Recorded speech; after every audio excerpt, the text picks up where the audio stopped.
Tonight, you live in London as the Black Death arrives. Tonight, one bell is ringing over London. Not the great bell that marks the hour, not the quick, bright peal of a wedding. One slow bell. It sounds once above the rooftops, then again, and somewhere beyond the shuttered window, a cart stops in the lane. No one in your room moves.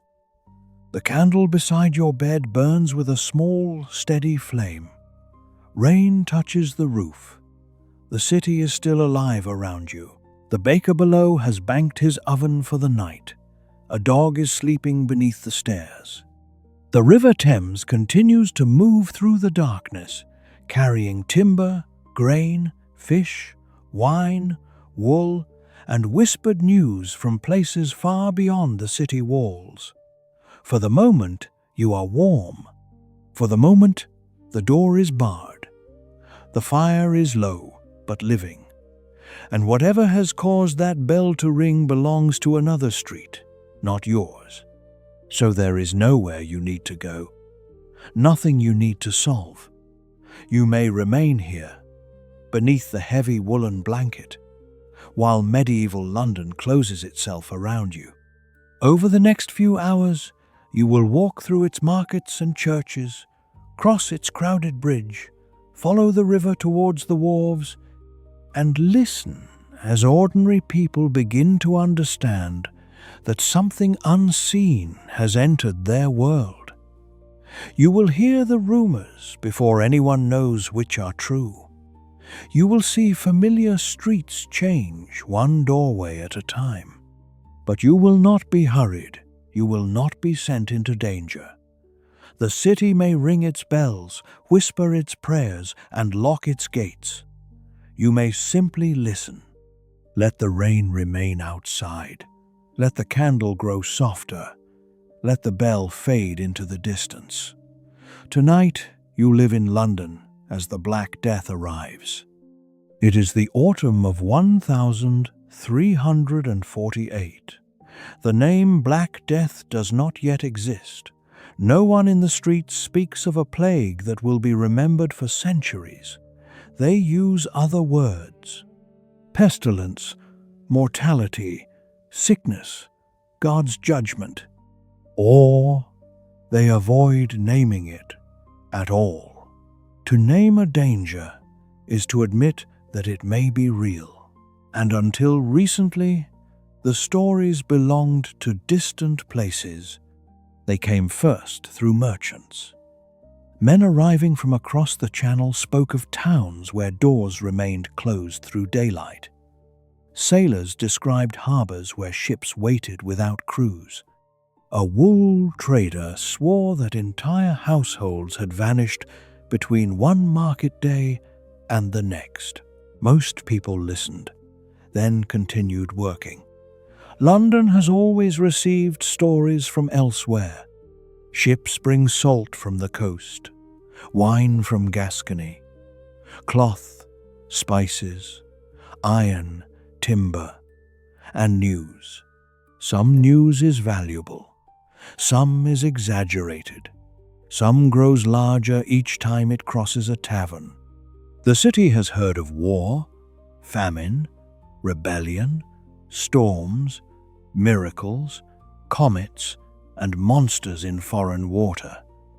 It knows that distance can turn fear into entertainment. A terrible thing in another kingdom may become a story told over ale, until the terrible thing begins moving closer. You live above a bakery near the eastern half of the city. The house is narrow. Its upper floor leans towards the building opposite, as though the two are trying to speak above the lane. On wet days, water runs from both roofs and meets in the middle. Your room is small. A wooden chest stands beneath the shuttered opening. A stool rests beside the bed. The walls are plastered, though smoke and years have darkened them. The bakery below belongs to Thomas Ate Oven. He is not your father, though he treats you with the impatient familiarity of family. You work for him, sleep above his shop, carry flour, fetch wood, clean trays, and sometimes deliver bread to households that pay regularly enough to deserve politeness. Thomas is awake before dawn on most days. His wife, Alice, keeps the accounts without writing them.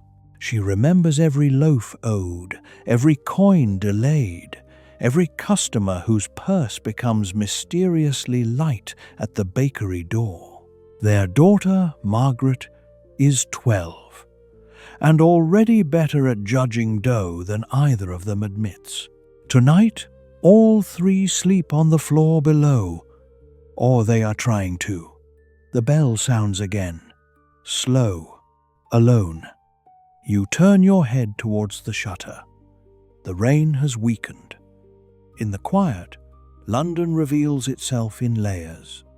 Water dripping from an eave, a horse shifting in a stable, voices somewhere near the end of the lane, the distant rush of the river. Then footsteps approach below. Fast, but not running. Someone strikes the bakery door with the flat of a hand. Thomas wakes immediately. You hear the bed frame move. Alice whispers something. The visitor knocks again. No one opens a door quickly at night. Not in a city where strangers, thieves, watchmen, servants, apprentices, priests, travelers, and drunk men all use the same narrow streets. Thomas asks, "Who is there?" A voice answers. It belongs to Will Carter, who works near the wharves. Thomas lifts the bar. The door opens only slightly. Cold air enters the bakery. You leave the bed and move towards the stair. From the upper landing, you can see part of the room below. The oven is dark. A rushlight burns in Alice's hand. Will stands just inside the doorway. Rain shines on his hood. His boots are covered in river mud. He looks as though he has walked quickly from the water. He does not ask for bread. He asks whether Thomas has heard the news. Thomas says that men who arrive at midnight never carry good news. Will agrees. A vessel came in before the evening tide, not from France, from farther down the English coast. Its master refused to bring it fully alongside the busiest wharf. One sailor was carried ashore. Another had died before the ship reached London. The rest of the crew would not leave the deck. Thomas asks what killed the dead man. Will says no one knows, then corrects himself. Everyone knows, but no one agrees. Some say fever, some say poison. Some say the great sickness from the south has reached the river. Will lowers his voice when he speaks the final words. Alice crosses herself. Thomas asks which wharf. Will gives a name. The place lies beyond your street, close enough to walk before the next bell. Thomas says, "One sick sailor does not make a pestilence." Will says, "Perhaps not." Then he tells them why the bell is ringing. A priest has been called to a house near the river, a household that received 2 men from the ship. The bell is for one of them. No one speaks. Rainwater drips from Will's cloak onto the floor. Alice notices automatically and places a rag beneath it. Ordinary habits do not vanish simply because fear enters a room. A wet floor remains a wet floor. A loaf will still burn if no one removes it. A child will still wake hungry. Thomas finally tells Will to go home. Will says he intends to, yet he remains near the doorway. He has carried the news because he did not want to carry it alone. Thomas gives him a small piece of yesterday's bread. Will accepts it. The exchange makes no sense as payment. It makes perfect sense as kindness. When the door closes, Thomas replaces the bar. Alice lowers the rushlight. They speak in whispers too soft for you to understand. You return upstairs. The bell does not ring again. For several minutes, that is worse. Silence gives the imagination more room than sound. You lie beneath the blanket and picture the wharf, a dark ship, men refusing to step ashore, a sailor carried through rain. But the picture is not yours. You have not seen the vessel. You have only heard Will's voice. Rumor builds images faster than truth. You close your eyes. The bakery below settles. The city remains outside. For now, nothing has changed inside your room. The candle shortens. Wax gathers at its base. Your breathing slows. At some point, sleep comes. Before dawn, the bakery wakes. It always does. Thomas may fear a sickness near the river, but fear does not need dough. The ovens must be heated. You descend while the room is still dark.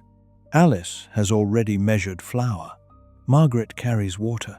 Thomas stands beside the oven, feeding it wood.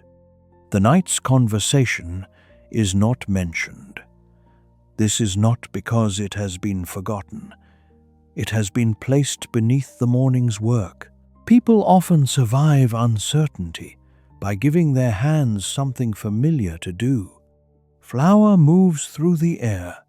It settles on sleeves, hair, the table, and every surface that was cleaned the day before.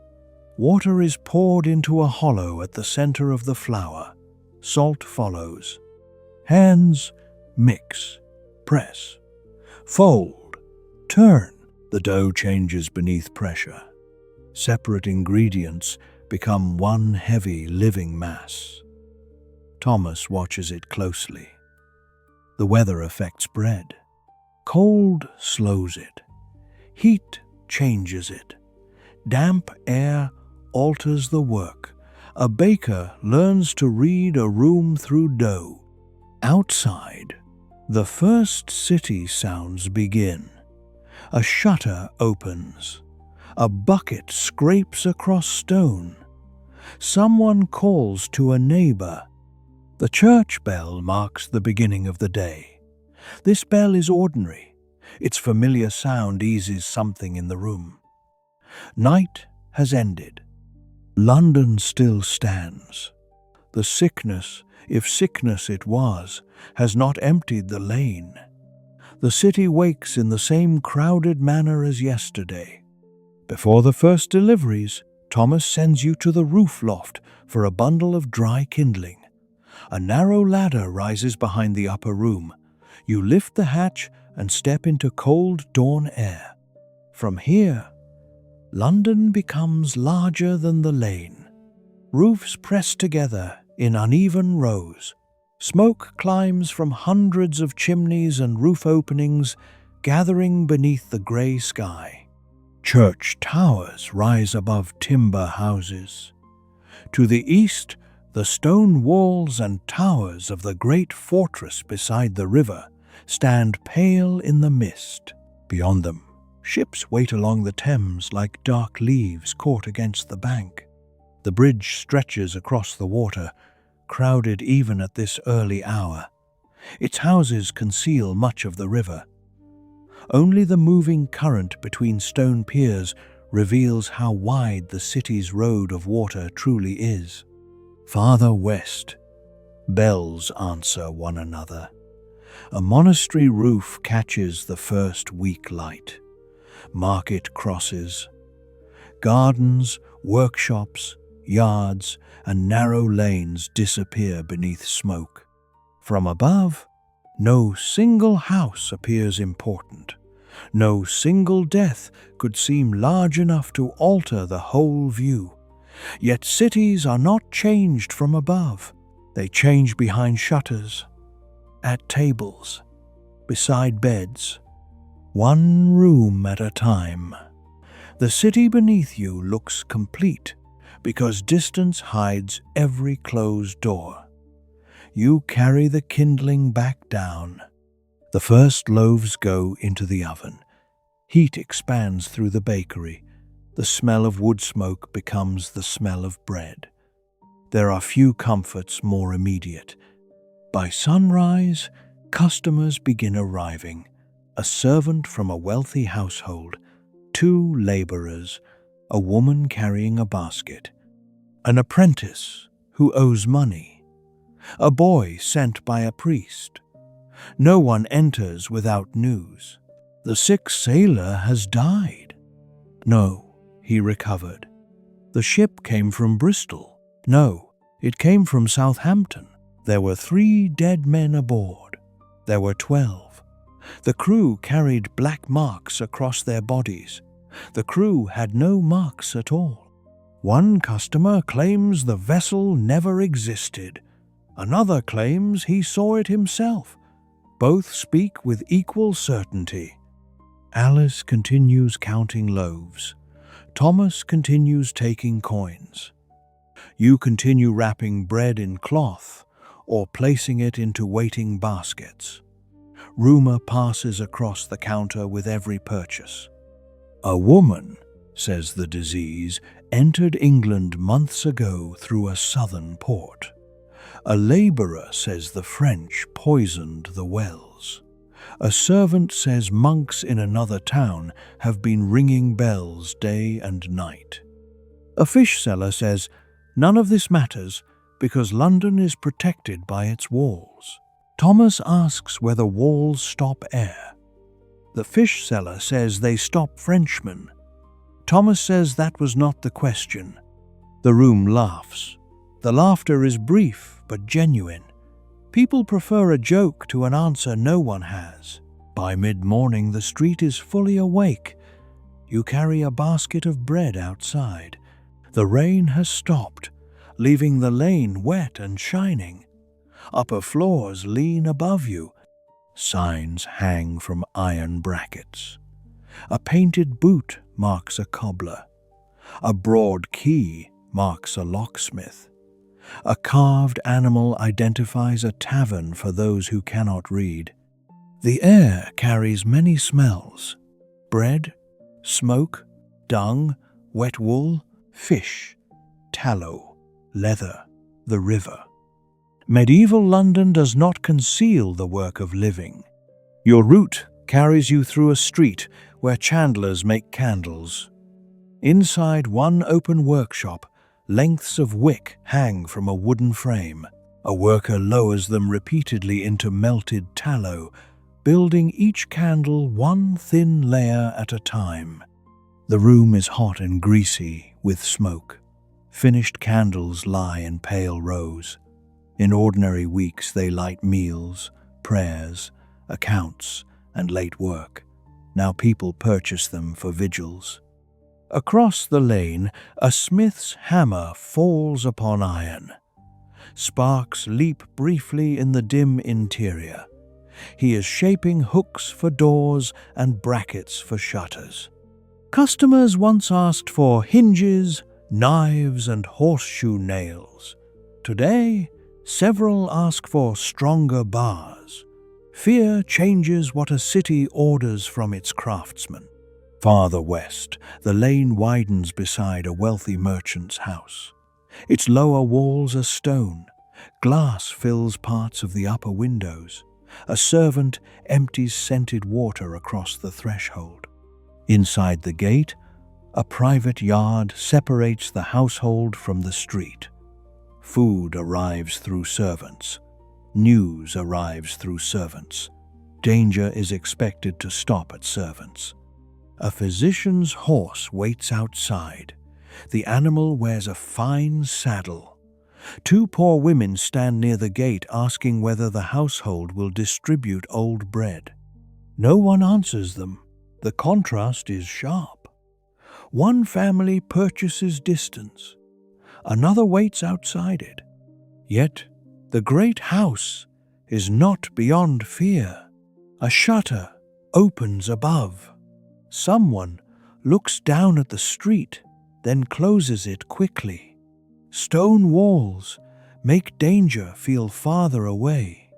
They do not make the air belong to one household alone. Animals move through the streets.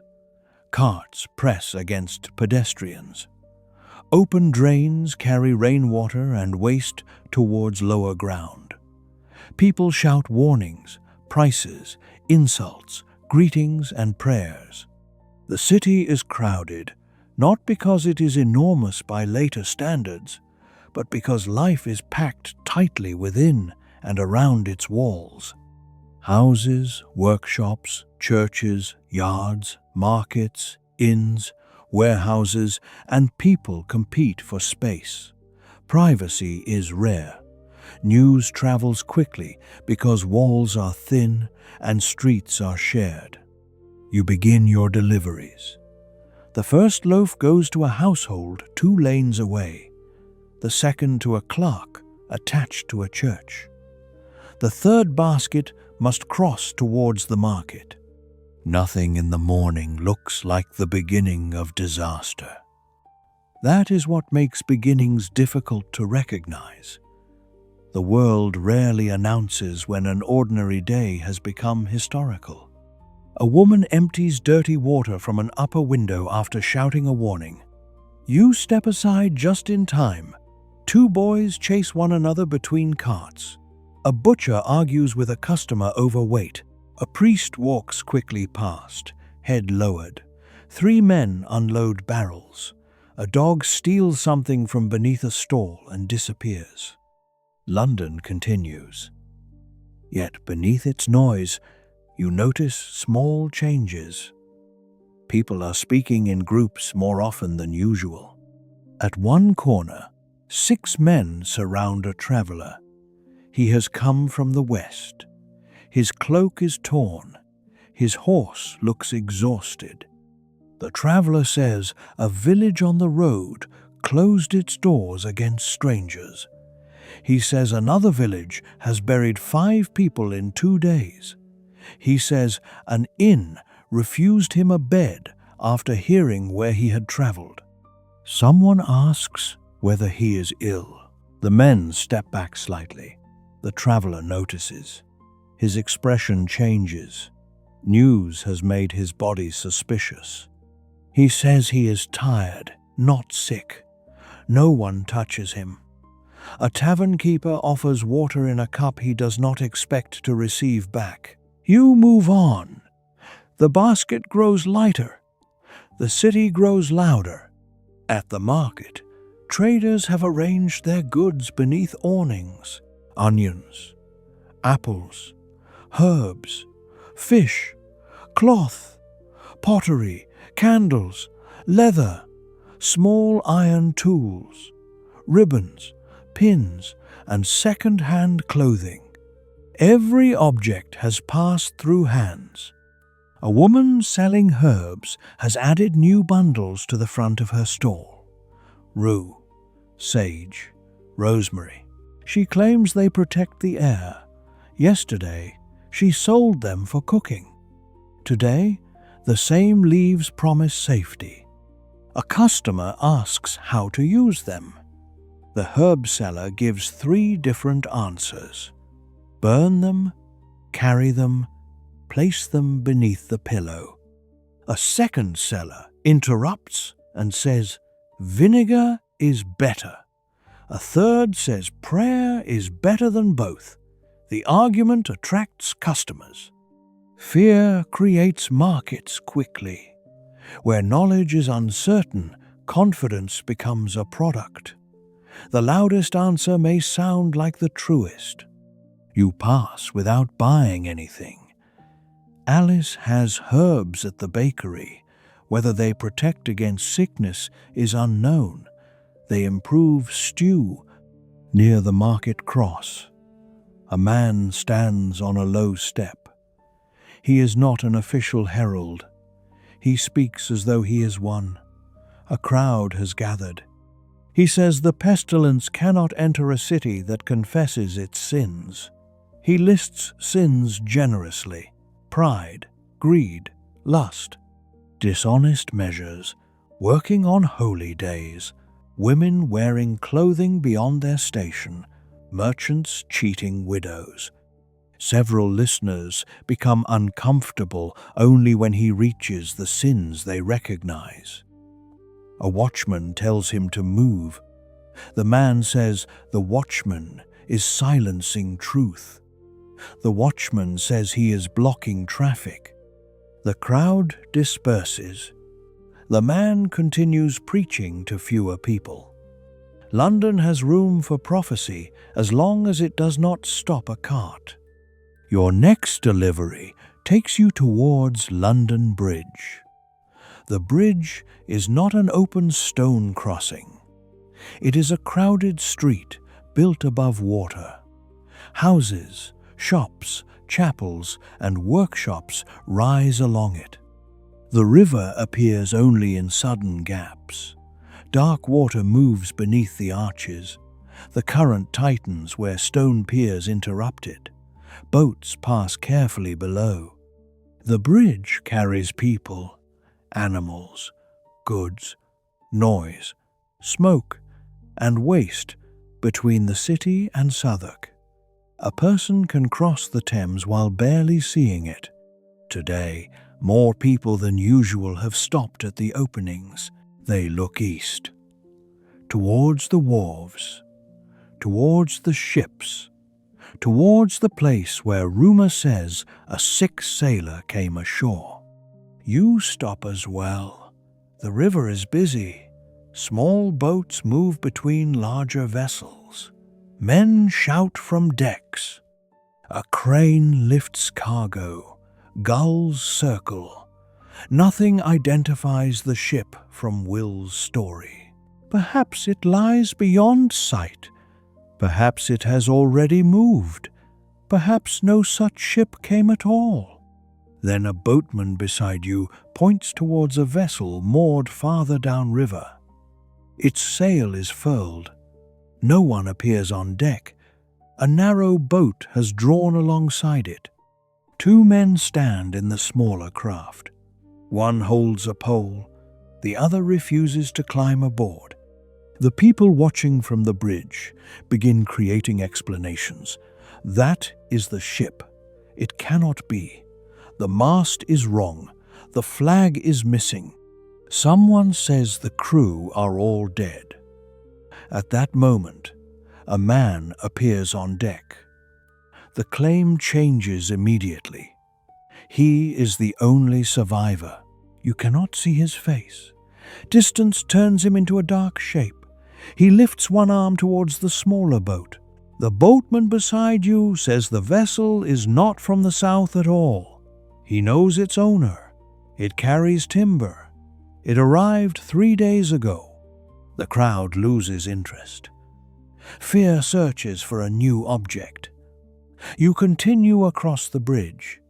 Below, the Thames moves without concern. It has carried Roman boats, royal barges, fishing craft, merchant vessels, rubbish, ashes, lost tools, drowned animals, and human bodies. Today, it carries rumors as efficiently as cargo.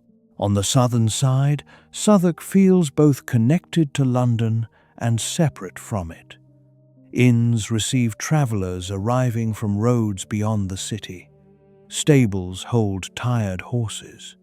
Taverns serve people who may never pass through the northern gate. News from the south often reaches these streets first. That makes every stranger valuable and dangerous. A crowd stands outside one inn. The innkeeper has closed the door. A traveller sits on the ground nearby. His back rests against a wall. A blanket covers his shoulders. He is not crying out. He is not marked by anything dramatic. He looks exhausted.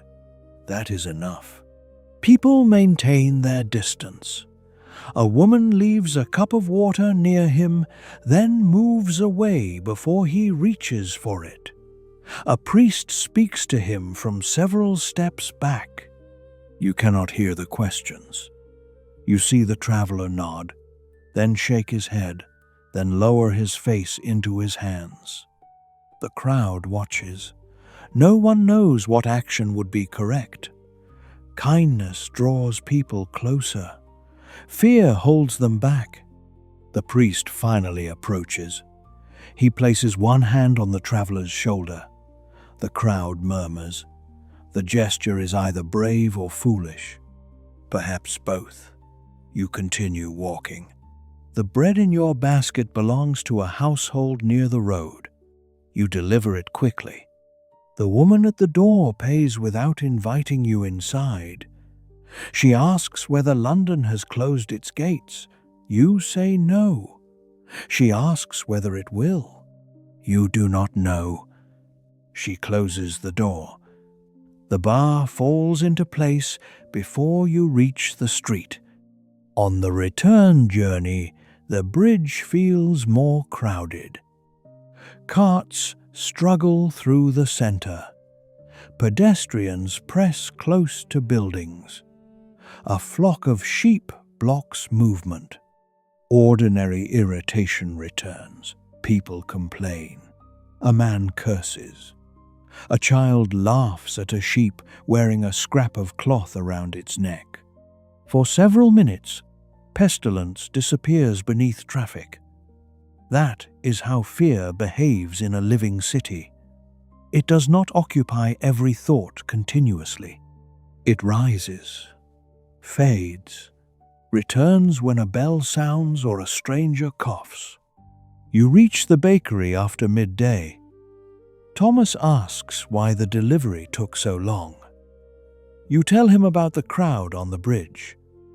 He tells you crowds are made of people with work they are avoiding. Alice asks about the sick traveler. You describe what you saw. She says nothing for a moment. Then she washes the cup you used that morning, though it is already clean. The action is small, perhaps meaningless, perhaps comforting. People use water when they want to feel that something has been removed. The bakery grows hot in the afternoon. Another batch of dough is prepared. Customers continue arriving. The story from the wharf has changed again. Now the dead sailor was not carried to a house. He was taken to a religious hospital or a church, or buried before dawn. No one can name the person who saw any of this. Every account begins with someone else. A cousin, a porter, a priest's servant, a man who knows a man. Rumor has no center. That is why it is difficult to kill. Near the end of the day, a clerk enters the shop. His clothes are plain but well kept.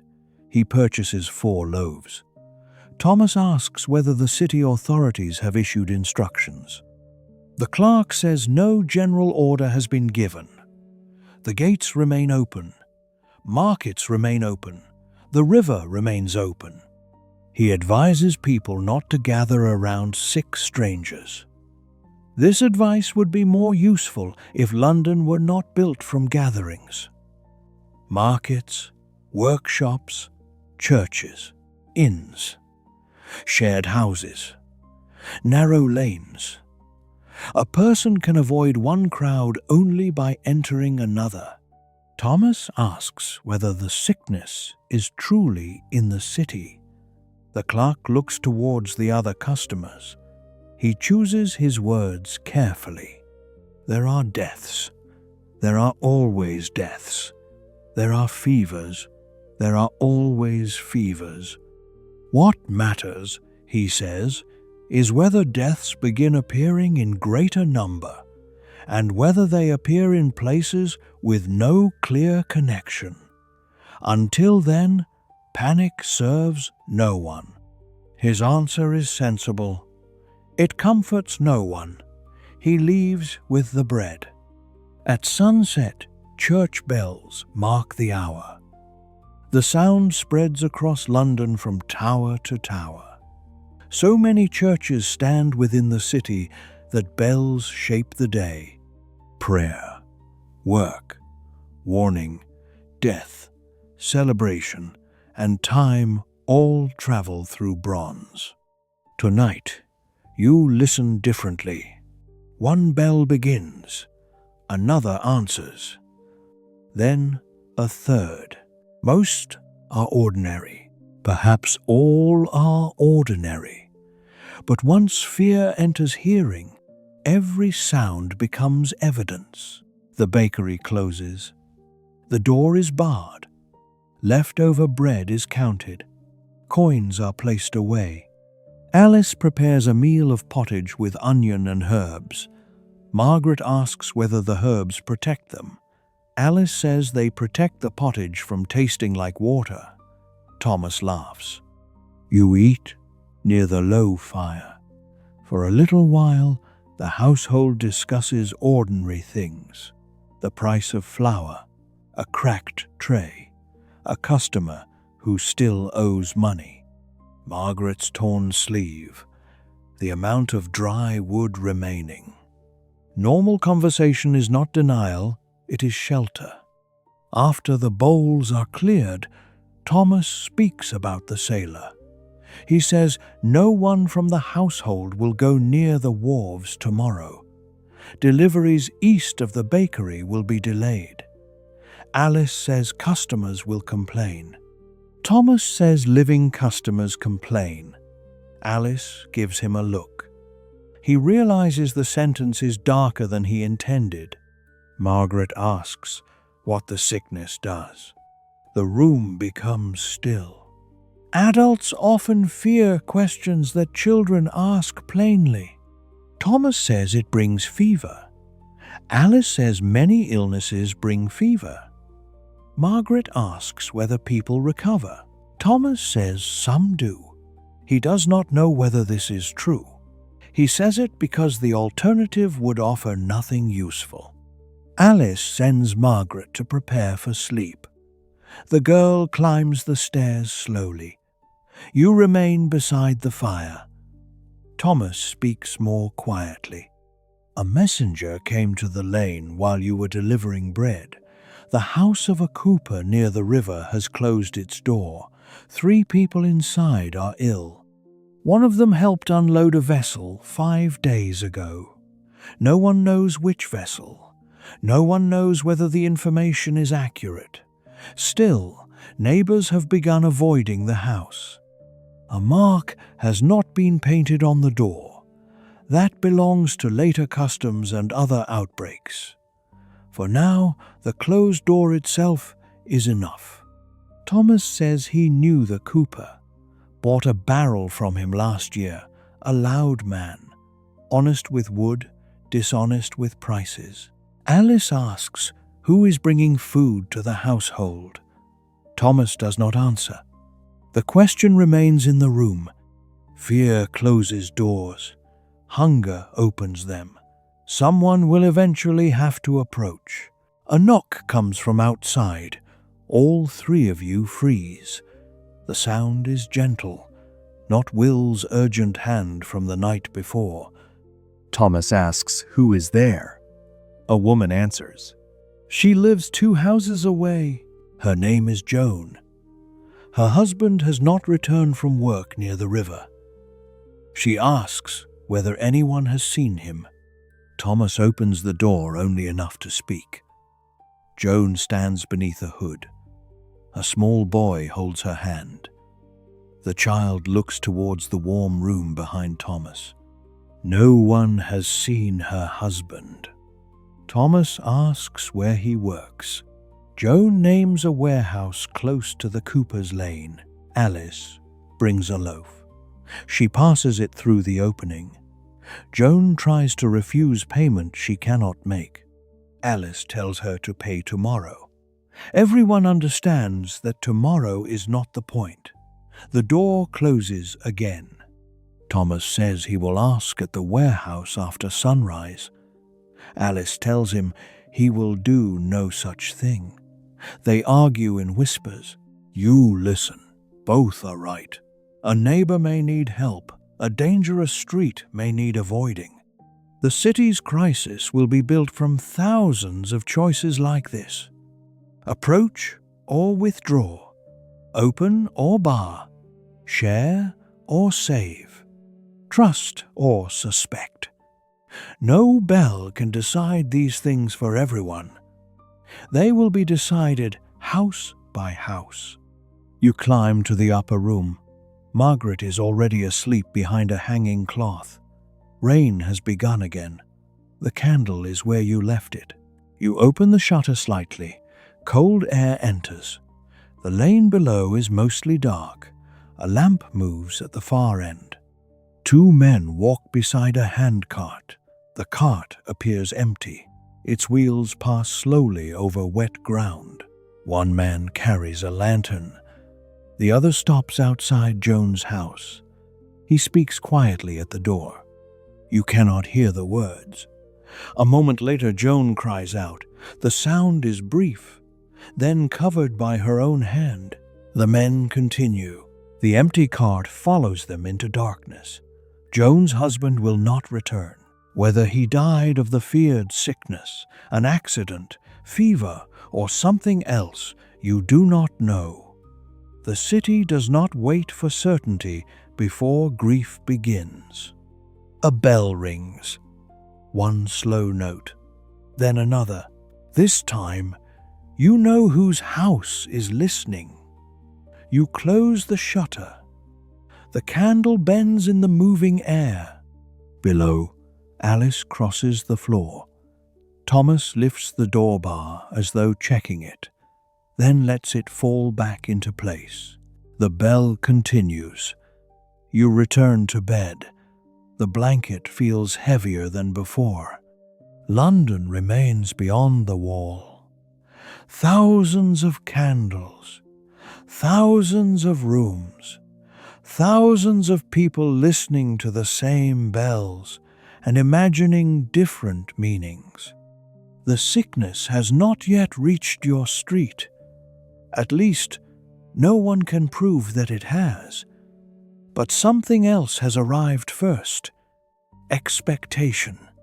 It enters before disease. It changes how neighbors look at one another. It changes how a cough is heard. It changes the meaning of a closed door. The city is still full. The markets are still open. Bread will be baked again before dawn. Yet, the London that wakes tomorrow will not be exactly the city that woke today. One bell has already changed it. Then another.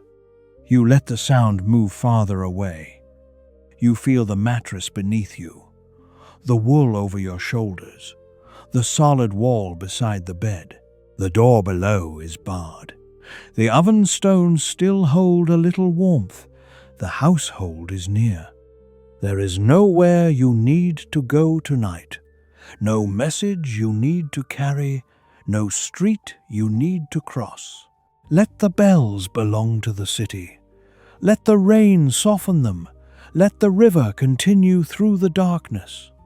You are inside. You are warm. And for this night, that is enough. London wakes before the light. The bakery does as well.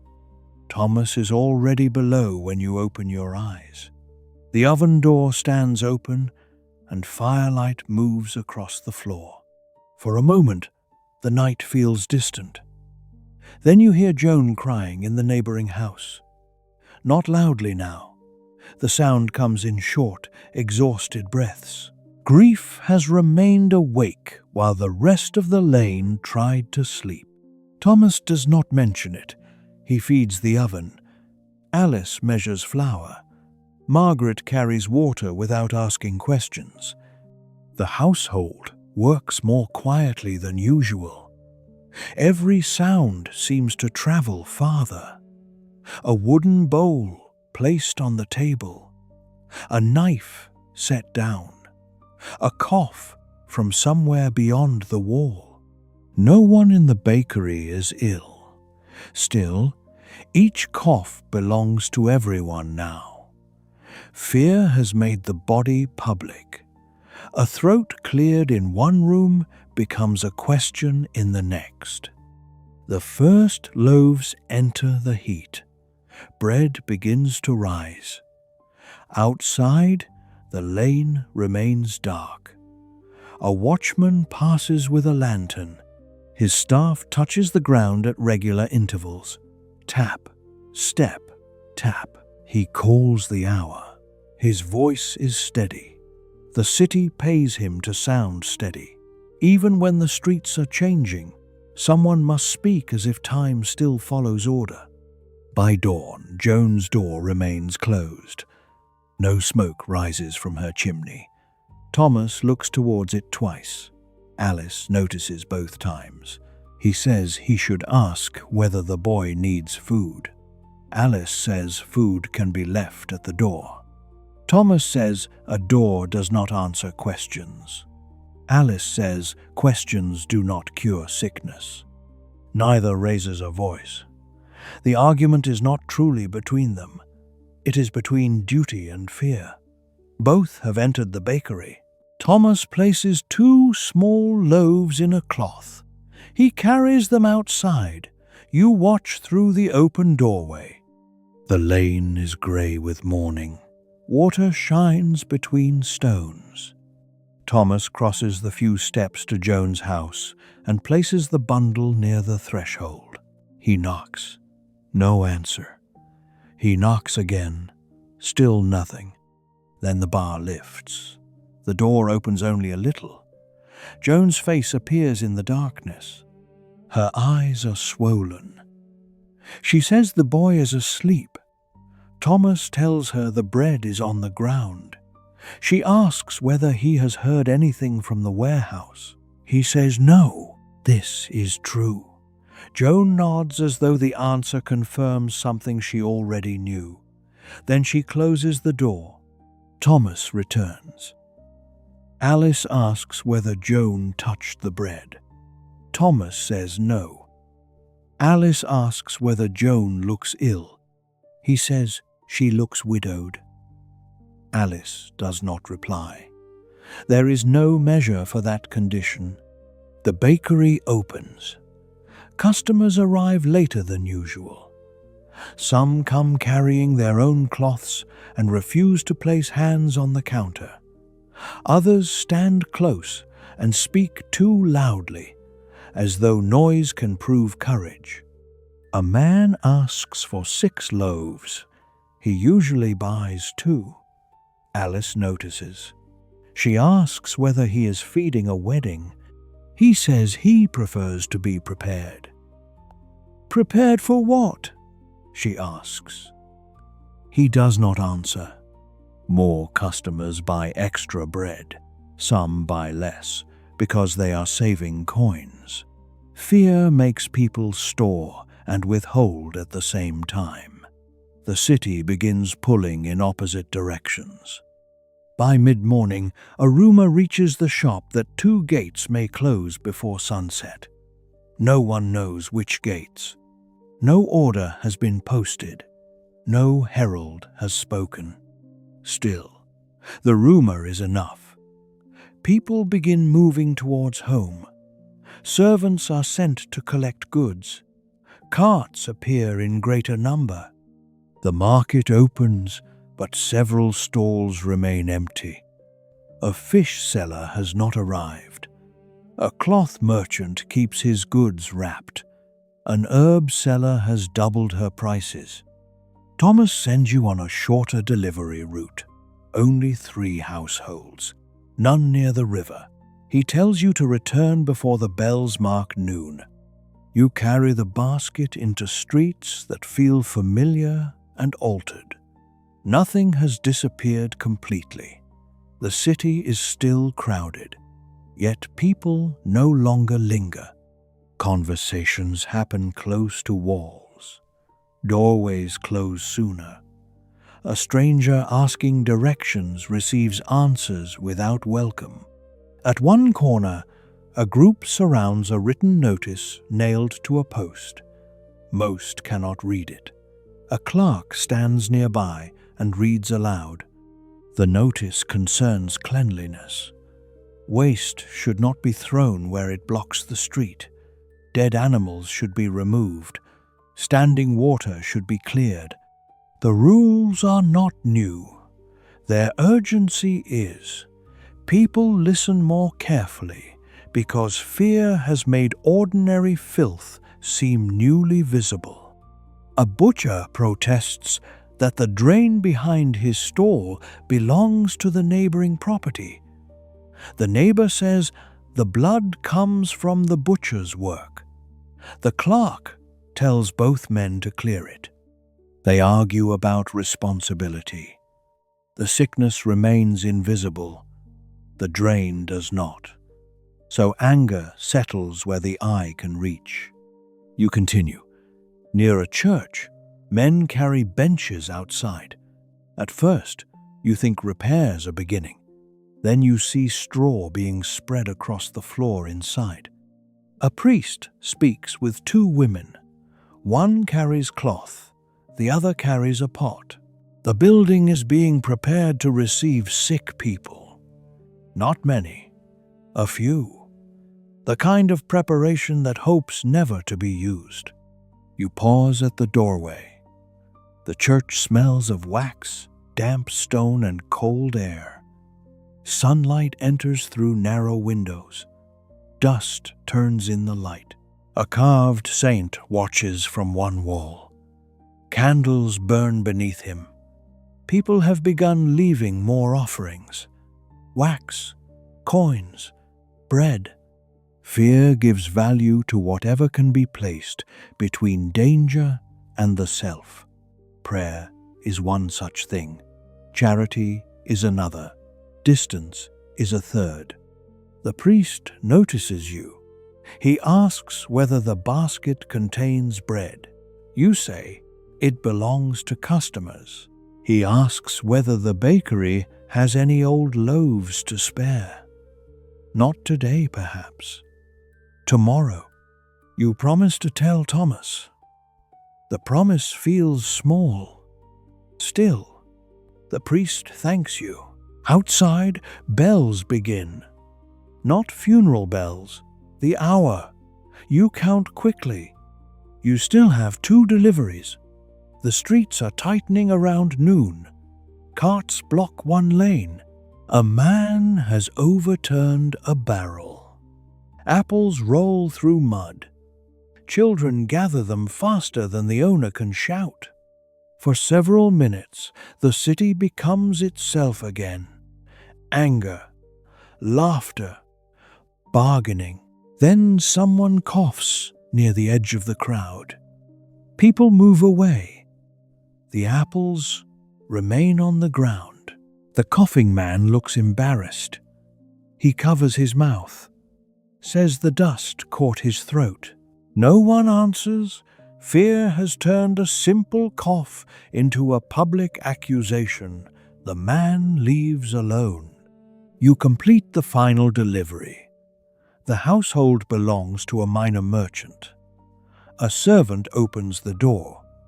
She does not invite you inside. She holds a cloth over her mouth. Not because you are ill, because she cannot know that you are not. The merchant's wife appears behind her. She asks whether the bakery will remain open tomorrow. You say yes. You believe it. She asks whether Thomas has enough flour. You say enough for now. Her eyes move towards the basket. She offers to buy every loaf remaining. You explain that they belong to other households. She offers twice the price. You refuse. Thomas would refuse. Alice would remember the customers left without bread. The servant looks relieved that the decision was not hers. On your return, the market has changed again. One gate remains open as usual. Another is crowded with people trying to leave before a closure that may never happen. A cart piled with bedding moves towards the wall. A family walks beside it. They are leaving for relatives beyond the city. A neighbor calls after them that the countryside is no safer. The father does not turn. Movement feels like action. Action feels like protection. Near the bakery, a line has formed. Customers wait beneath the hanging sign. Thomas stands at the door, controlling entry. Only 2 people at a time.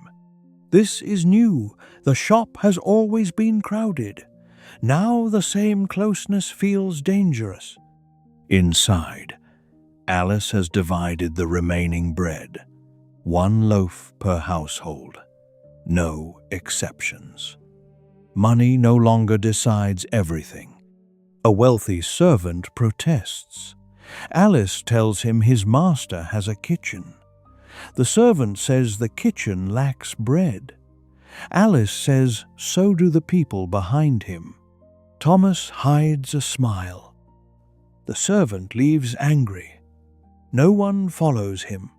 By noon, the bakery is nearly empty. Not of people, of loaves. The final tray is lifted from the oven. Its bread will be kept for the household, Jones' family, and the church. Thomas makes the decision aloud. Alice nods. Bread has become more than food. It is measure, order, a visible sign that the household is still functioning. When the last customer leaves, the door is closed earlier than usual. Thomas bars it. The lane remains busy outside. Voices rise. Someone says a gate has closed. Someone else says all gates are open. A third says no one will be allowed to enter after sunset. The rumors contradict one another. They move faster because no official voice has replaced them. Where certainty is absent, repetition becomes authority. Thomas sends you to the upper room. Not as punishment, he wants fewer people near the entrance. You carry flour sacks away from damp ground. From the window, you watch the lane. People move quickly. A cart loaded with household goods passes east. 2 priests walk west. A woman carries 3 cages of birds. The birds are louder than everyone. Jones' door opens. The boy steps outside. He is barefoot. He sees the bread, lifts it, looks towards the bakery. You raise one hand. He raises his. Then Joan pulls him back inside. The door closes. The bread is gone. That is enough. In the afternoon, the first official messenger arrives. He wears the city's colors. A small crowd gathers around him. He reads from a document. Markets are to continue. Gates remain under watch. Travelers from certain affected places may be questioned. Households with serious fever should send word to a parish priest. Waste should be removed. Crowds should be avoided where possible.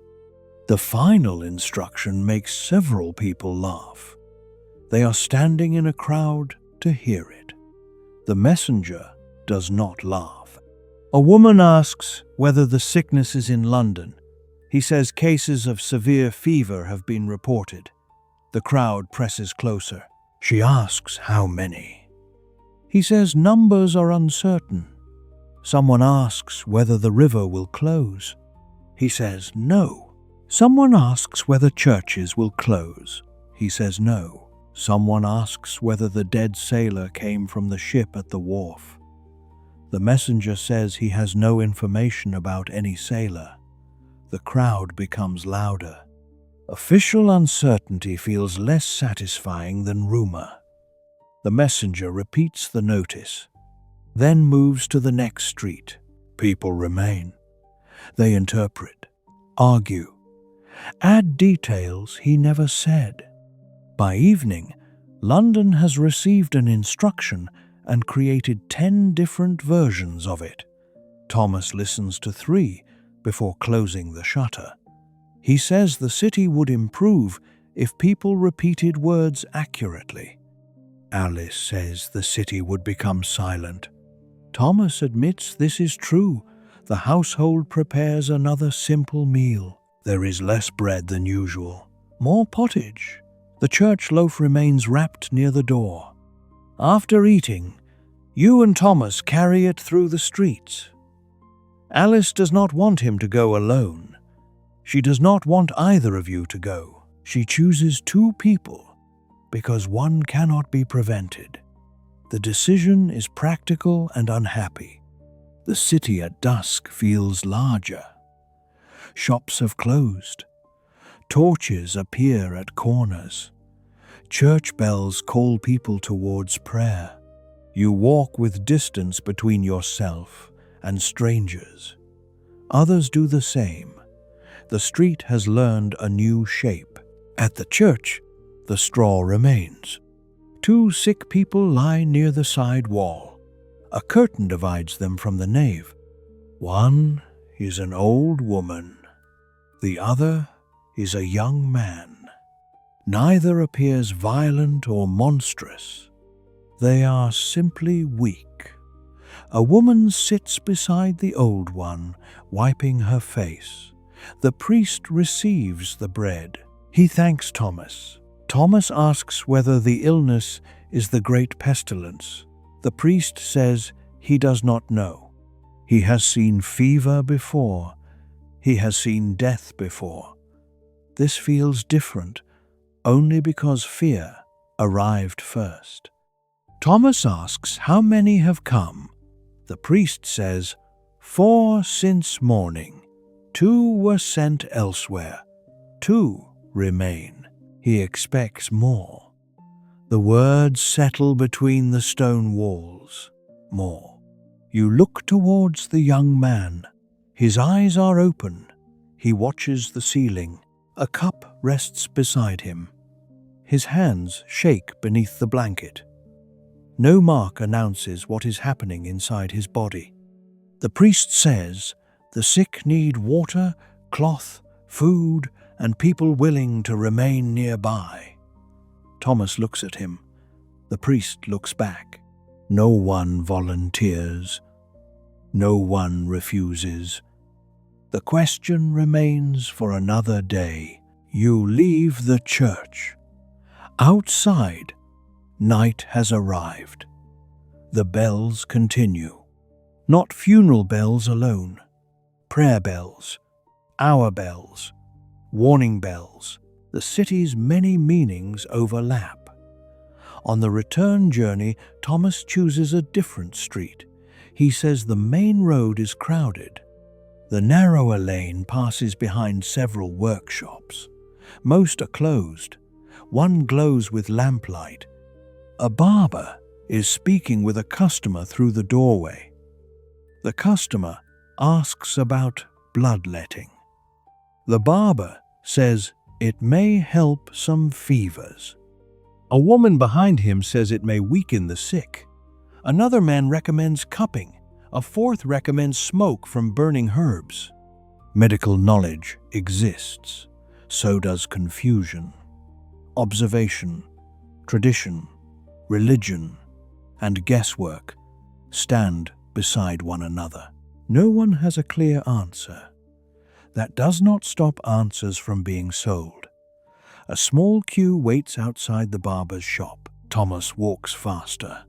He says, desperate people pay twice.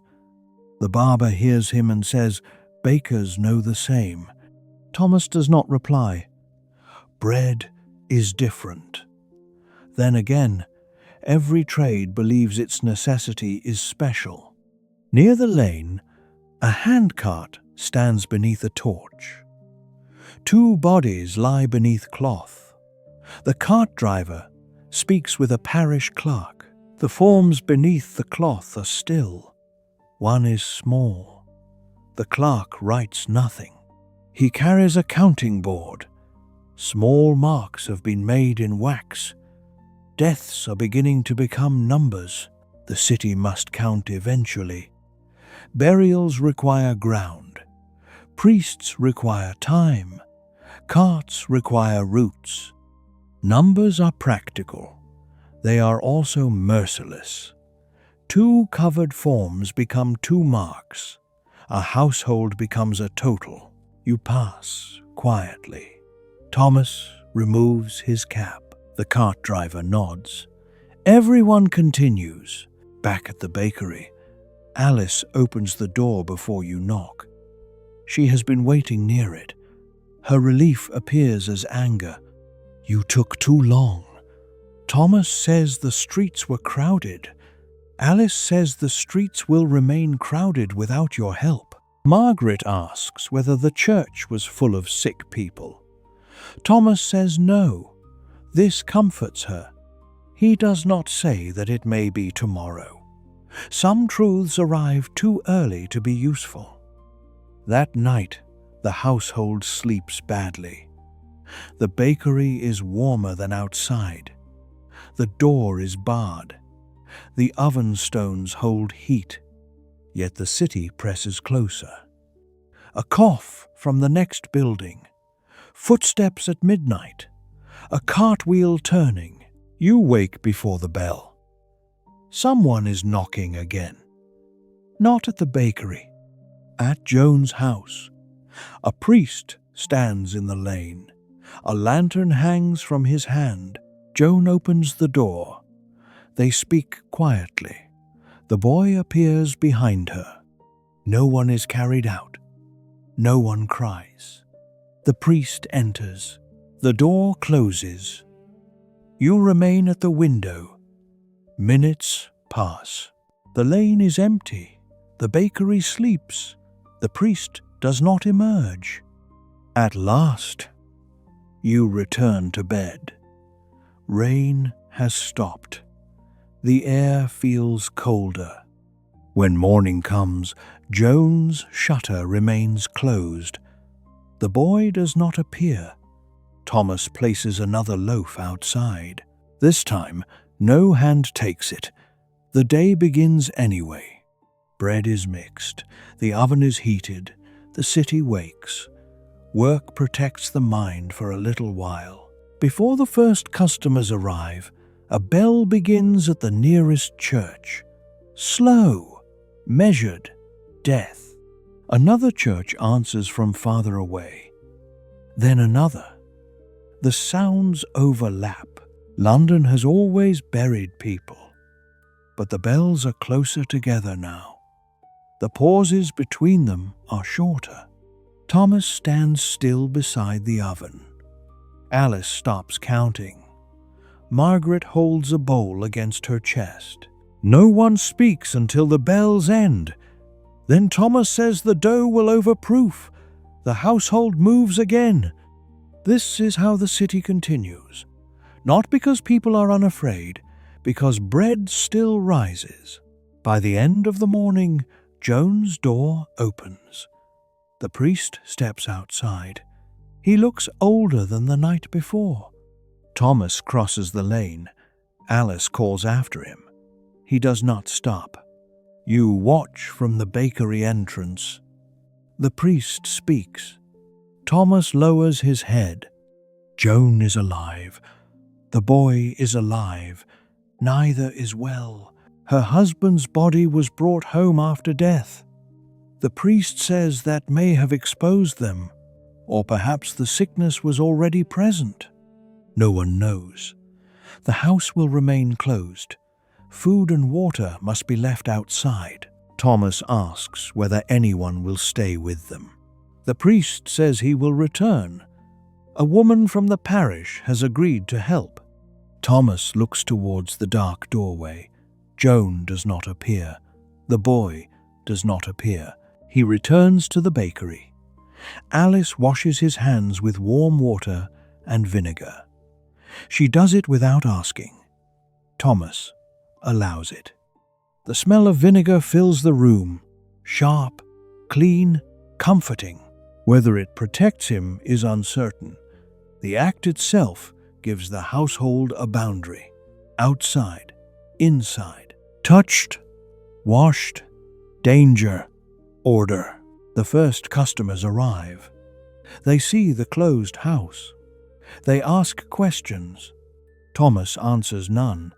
A woman looks at the loaf still resting near Joan's door.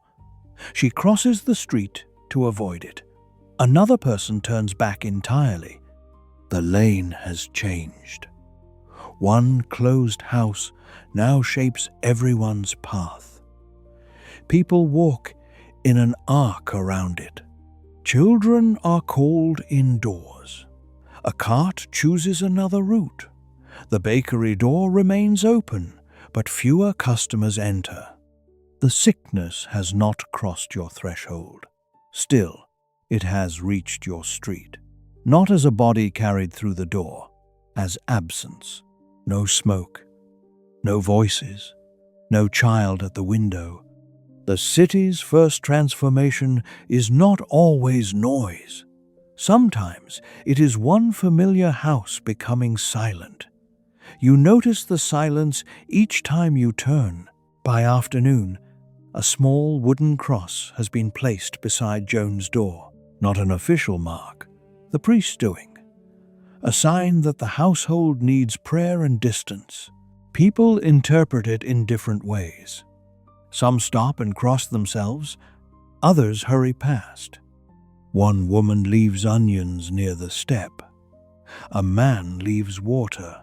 Someone takes the bread away and replaces it with a fresh loaf. No one knows who. Care moves anonymously when fear makes names dangerous. The household is not entirely abandoned. The lane watches itself. At dusk, the boy appears behind the upper shutter. Only his eyes are visible. Margaret sees him first. She raises one hand. He does not respond. Perhaps he cannot see her. Perhaps he is too tired. The shutter closes. Margaret asks whether he will die. Alice says she does not know. The honest answer is gentle because it refuses false certainty. Thomas lights an extra candle that evening. He places it near the bakery window, not for business, for the house across the lane. A small light, a neighbor's answer to a closed door. Other windows begin showing candles. One, then another. No one planned it. No priest ordered it.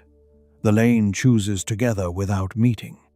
For a while, Joan's house stands in darkness, surrounded by small flames. The city is frightened. It is not yet empty of kindness.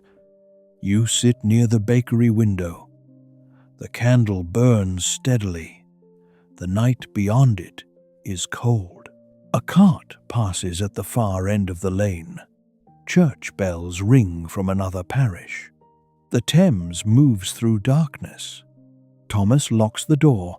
Alice checks the flour. Margaret folds a cloth. Life continues in small actions. The sickness has entered the street. It has not yet entered the room. You return upstairs. The bed waits. The woolen blanket holds the day's warmth. Through the wall, you hear the household settling. Across the lane, nothing. The silence is heavy, but not absolute. Somewhere inside Joan's house, a mother breathes. A child breathes. A priest may be praying. You cannot carry their night for them. You cannot solve the city. You may only remain where you are. The door below is barred. The oven stones are warm. A candle watches the lane. Let the bells grow distant. Let the closed house become only a dark shape beyond the wall. Let your breathing slow. London is changing one street at a time. Tonight, your street has changed, but you are still inside, still warm, still listening, and for now, still safe. The next day begins with smoke, not from fire, from herbs. Bundles of rosemary, sage, juniper, and whatever else people can afford are being burned in bowls, pans, and broken pots along the lane. The air tastes bitter. Windows stand open despite the cold. Households are trying to cleanse what cannot be seen. London has begun fighting the sickness with scent. Alice places a small brazier near the bakery door. She adds dried herbs and a splash of vinegar. Thomas says the smoke will flavor the bread. Alice tells him not to complain about flavor while the city is burying people. He stops. Some jokes no longer survive the room. The smoke curls towards the ceiling. Across the lane, Joan's house remains closed. The candle at your window burned out before dawn. Another has replaced it. No one discusses who lit it. The boy has not appeared again. The priest visits once. A woman carrying cloth follows him inside. She ties a strip across her mouth before entering. The covering offers little true protection. Still, it creates courage. Sometimes people need an object to cross the distance between fear and duty. The bakery opens late. Fewer customers arrive. Those who do speak quickly and leave. Coins are placed on the counter instead of passed into hands. Alice wipes each one with vinegar. Thomas watches but says nothing. Money has always moved between strangers. Now, every coin seems to carry a history.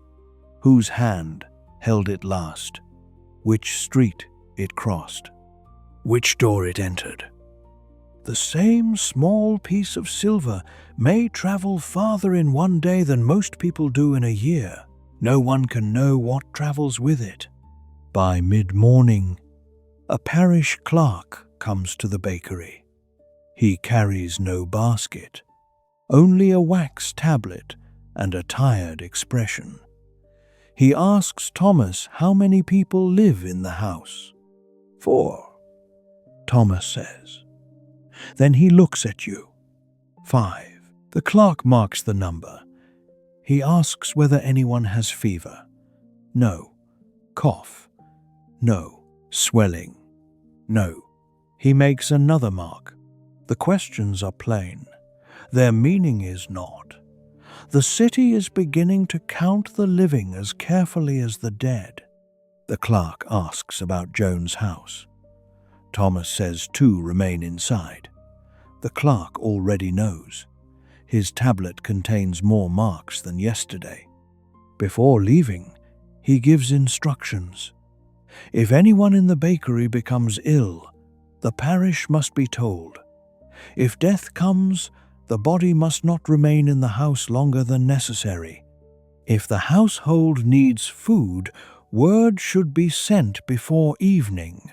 Thomas asks, what happens if the parish can no longer answer? The clerk looks at him. The question is not yet official. The answer is already visible in his face. He says they will answer as long as they can. Then he moves to the next door. The tapping of his knuckles travels down the lane, house by house, name by name. The city is becoming a list. At noon, the bells begin again. 1 church, then another, then 3 together. The sound continues too long to belong to a single burial. People step into the street. They listen. The bells do not explain themselves. Still, everyone understands. Deaths are increasing. Thomas closes the bakery door. Not because the day's work is finished, because the sound has emptied the lane. No customers will come while the bells are speaking. Inside, Margaret counts them. 7, 9, 12. Alice tells her to stop. Margaret says stopping will not make them end. No one answers. The bells continue. Their bronze voices overlap until individual towers disappear. London becomes one great instrument of mourning. You imagine the sound crossing markets, roofs, workshops, river stairs, gardens, yards, and walls. Rich houses hear it. Poor rooms hear it. Prisons hear it. Monasteries, taverns, ships at anchor. No one in the city escapes the bells. At last, they stop. The silence afterwards feels enormous. A horse stamps outside. Somewhere, a baby begins to cry. The ordinary world returns one sound at a time. Thomas opens the door again. No one enters. A man walks past, carrying a bundle of reeds. A woman pulls a child close to the wall as he passes. The lane has become suspicious of movement. Later, the priest from Joan's house appears at the bakery. He removes his hood. Rain has darkened his shoulders. He looks exhausted. Thomas does not ask him inside. The priest does not seem offended. Both men have learned new boundaries. Joan died before midday. The boy remains alive. The woman caring for him says the fever has not taken him fully. The words bring relief and guilt together. A child may live, his mother is dead. Both truths arrive in the same breath. Thomas asks where the boy will go. The priest says a relative may take him if the child remains well. If not, the parish will continue to care for him. The priest asks for bread. Alice has already wrapped 2 loaves. She places them near the threshold. He thanks her. Then he looks towards the candle in the window. He says Joan saw it before she died. No one knows how he can be certain. Perhaps she spoke. Perhaps the woman inside told him. Perhaps he says it because kindness deserves to know it was seen. The priest leaves. Across the lane, the door remains closed. The wooden cross stays beside it. Margaret stands at the window for a long time. She does not cry. Children do not always grieve in ways adults recognize. Sometimes they simply watch where someone used to appear. That afternoon, the boy is carried out. He is wrapped in a blanket. A woman holds him. The priest walks beside them. The child's face is visible, pale, awake. He looks towards the bakery. Margaret raises her hand. This time, he raises his. The group moves towards the church. Joan's house is left empty. The door is barred from outside. The candle beside your window continues to burn. An empty house changes the lane differently from a sick one. Fear remains, but so does space. A doorway no longer opens. A voice no longer answers. The city's losses begin as gaps. One person, one window, one familiar sound missing from the morning. The gaps multiply quietly before anyone sees the whole pattern. By evening, the bakery receives an unexpected visitor. Will Carter returns from the wharves. He looks thinner. His beard has grown. Thomas asks why he has come. Will says work has stopped on 2 quays. Ships still arrive, but fewer men will unload them. Some crews refuse to land. Some Londoners refuse to board. Goods wait between fear and hunger. Will says rats have been seen leaving one warehouse. People point to them as proof of poison. Others blame bad air from the river mud. No one knows the role of fleas. No one sees the true path clearly. The disease moves through bodies while explanations move through minds. Will, says one warehouse keeper, ordered fires lit in every corner. Another burned old clothing. A third locked his workers inside so they could not carry sickness home. Thomas asks whether the locked men agreed. Will says agreement has become rare. He speaks of a laborer who collapsed beside a rope coil. Men stepped away. One eventually covered him with a sail. The laborer was still alive when Will left. He does not know what happened next. The uncertainty follows him into the bakery. Alice gives him warm pottage. He eats standing near the door. He does not remove his cloak. He says he will not return home tonight. His lodging house has closed. 2 tenants are ill. Thomas looks towards the stairs. There is space in the upper room. Not much. Enough for one person. Alice understands before he speaks. She says no. Not angrily. Immediately, Will lowers his eyes. Thomas says the shed behind the bakery is dry. A pallet can be made there. The door opens into the yard, not the house. It is a compromise shaped by fear. Close enough for shelter, far enough for distance. Will accepts. He thanks them too many times. Gratitude becomes painful when it reveals how little was expected. You carry straw to the shed. The building holds wood, broken trays, and sacks that must stay dry. A small space is cleared beside the wall. Will sets down his bundle. It contains 1 shirt, a wooden cup, a knife, and nothing else. A working man's life reduced to what can be carried in 2 hands. Thomas tells him not to enter the bakery without calling first. Will agrees. Alice leaves food on a stool outside the shed. No one touches. That night, rain begins again. You hear it on the roof. You also hear Will coughing in the yard. Once, then twice, then nothing. You remain awake. A cough can be dust, cold, smoke, fear itself. Now, every sound asks for judgment. You cannot answer. The city cannot answer. Before dawn, you look through the rear shutter. The shed door remains closed. A faint line of light shows beneath it. Will is awake too. The bakery begins its work. Thomas says nothing about the cough. Alice says nothing. Silence is being used to postpone a decision.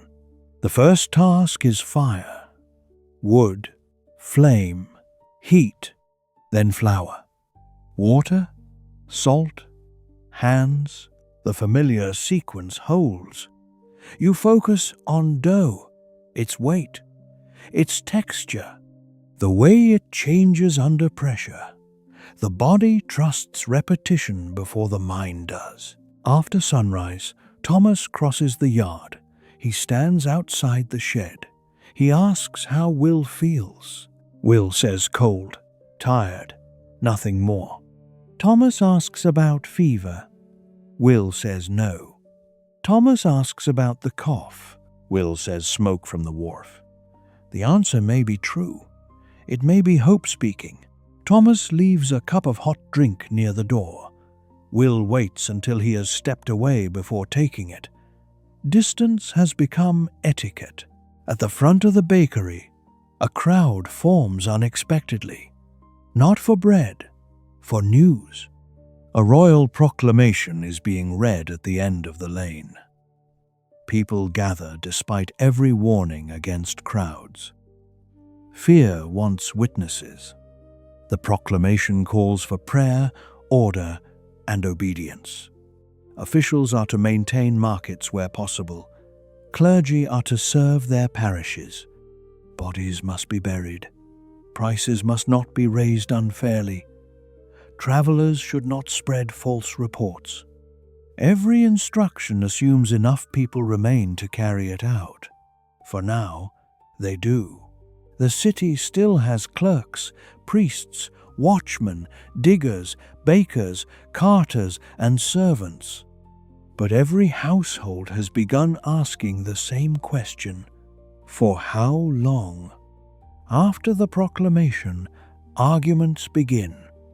A man says the city should close every gate. A merchant says London will starve if goods stop entering. A woman says the river should be blocked. A boatman laughs bitterly. The Thames cannot be barred like a door.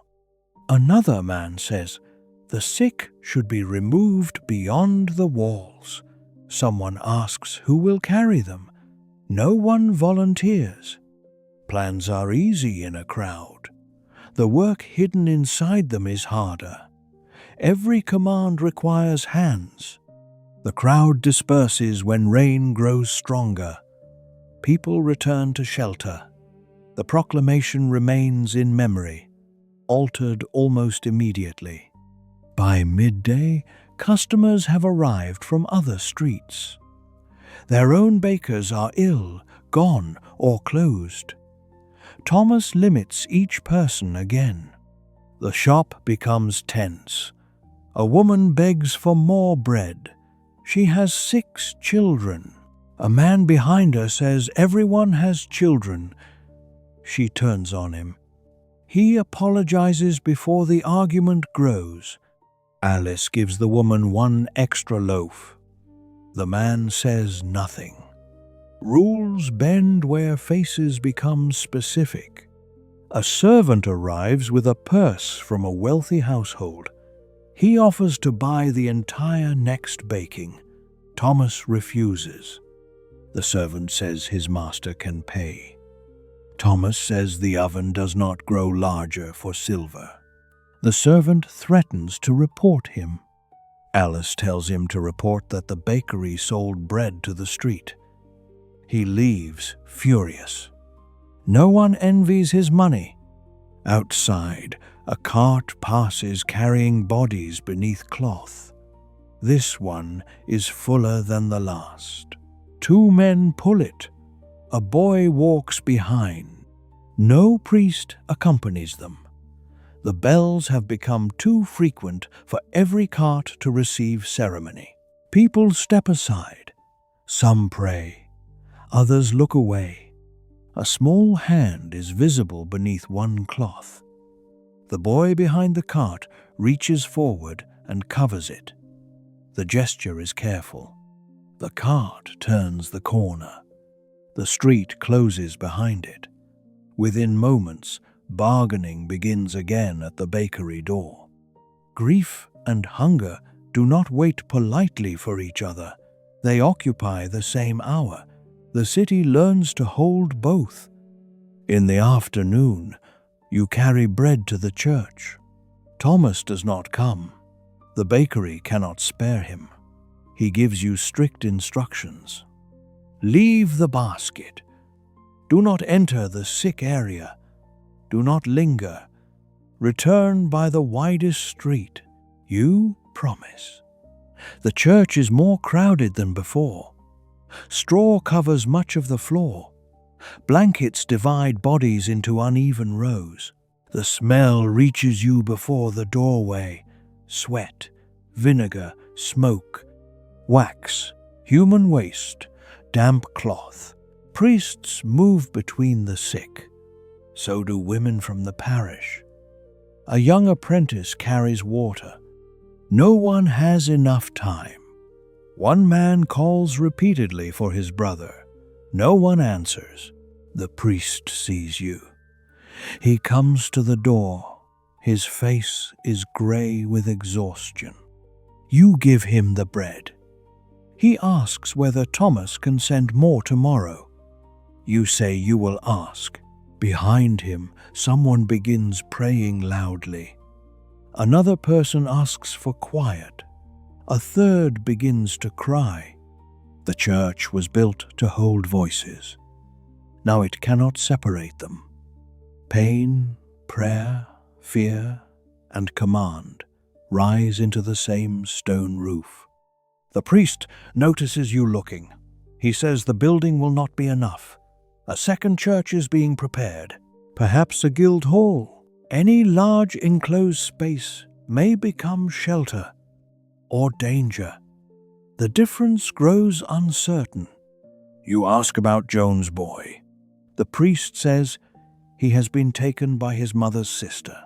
The child had no fever this morning. The answer gives you something good to carry home. Not victory, a single life continuing. On your return, you pass through a square usually crowded with stalls. Half are absent. The open ones sell quickly. A spice merchant burns incense near his table. A woman sells small cloth bundles filled with herbs. Another offers written charms. A man with a painted box claims he has medicine from Italy. He refuses to reveal its ingredients. The price is more than a laborer earns in weeks. A crowd surrounds him. Hope is expensive when fear is abundant. You continue walking. Near the square's edge, two physicians speak with a wealthy man. Their robes are well made. One holds a small flask of urine up to the light. They discuss color, sediment, heat, and balance. Their method is not meaningless within the medicine they know. It is simply powerless against what is moving through the city. The wealthy man asks whether his wife will live. The physicians use careful words. Possibly. With rest, with prayer, with the correct regimen. They cannot promise. He pays them anyway. Knowledge has reached its edge. Beyond it lies ritual, hope, and uncertainty. Every profession is discovering that edge. When you return to the bakery, Will is sitting outside the shed. His face is pale. He has wrapped himself in a blanket. Thomas stands several steps away. Alice watches from the doorway. No one needs to say the word. Will has fever. He says the shed is cold. Alice says the air is mild. Will laughs once. The sound becomes a cough. He bends forward. Thomas asks whether he has swelling. Will says no. Then he looks away. The answer is enough. A swelling has appeared beneath one arm, painful, hidden until now. The yard becomes still. Rainwater drips from the roof edge. A pigeon lands on the wall. The feared sickness is no longer across the lane. It is behind the bakery. A few steps from the flour. Will says he will leave. Thomas says he cannot walk far. Alice says he cannot enter the house. No one sounds cruel. Cruelty would be easier. This is fear, speaking plainly. You remember Will at the doorway on the first night. Wet cloak, river mud, a piece of bread in his hand. He brought the news because he did not want to carry it alone. Now he carries the sickness. Or perhaps the sickness has carried him here. Thomas sends you for the priest. Alice protests. Thomas says someone must go. You leave before fear can find an argument. The streets feel narrower. Every person becomes an obstacle. You move quickly, but do not run. Running attracts attention. Attention creates questions. At the church, the priest is occupied with a dying woman. Another cleric hears you. He says no place remains. You tell him Will cannot stay in the yard without help. He closes his eyes briefly, then gathers cloth, a small vessel, and a book. The walk back is silent. When you reach the bakery, Will has returned inside the shed. Alice has placed water near the door. The cleric speaks to him through the opening. Will answers. His voice is weaker. The cleric enters. Thomas looks towards Alice. She turns away. For the next hour, the bakery does not work. No dough is mixed. No oven is fed. The household waits. Waiting is labor without movement. It exhausts everyone. At last, the cleric emerges. Will is alive. He has confessed. He has received prayer. The cleric says someone should sit nearby through the night. Not inside, perhaps. Close enough to hear. Thomas says he will. Alice says no. He says Will worked beside him years ago. She says Thomas has a household. He says Will has no one. The argument breaks open. Not loud, worse than loud. Duty against duty. One life against several. A friend against a family. There is no answer that does not betray someone. The cleric stands between them, unable to choose. Finally, a solution is made from distance. Thomas will sit in the bakery near the rear door. Will's shed door will remain open a little. They can speak across the yard. Water can be passed using a long board. No one will enter unless necessary. It is not perfect care. It is not abandonment. It is what fear allows. Night falls. The front door is barred. The rear remains closed but unlatched. Thomas sits beside it. A candle burns on the floor. You remain upstairs but cannot sleep. Will speaks occasionally. At first, whole sentences. He remembers unloading wine in winter.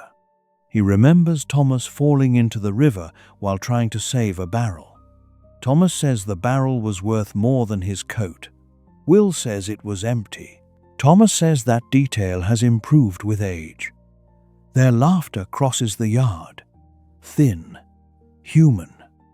Later, Will's words become confused. He asks whether the tide is rising. Thomas tells him he is not at the river. Will says he can hear ropes. There are no ropes moving, only rain. Thomas continues answering. A person lost inside fever still deserves a voice outside it. The candle shortens. At some point, Alice comes downstairs. She places a blanket over Thomas's shoulders. She does not ask him to move. She sits on the other side of the room. Not beside him, not far away. The household keeps watch together. Distance has not ended care. It has changed its shape. Before dawn, Will becomes quiet. Thomas calls his name. No answer. He waits.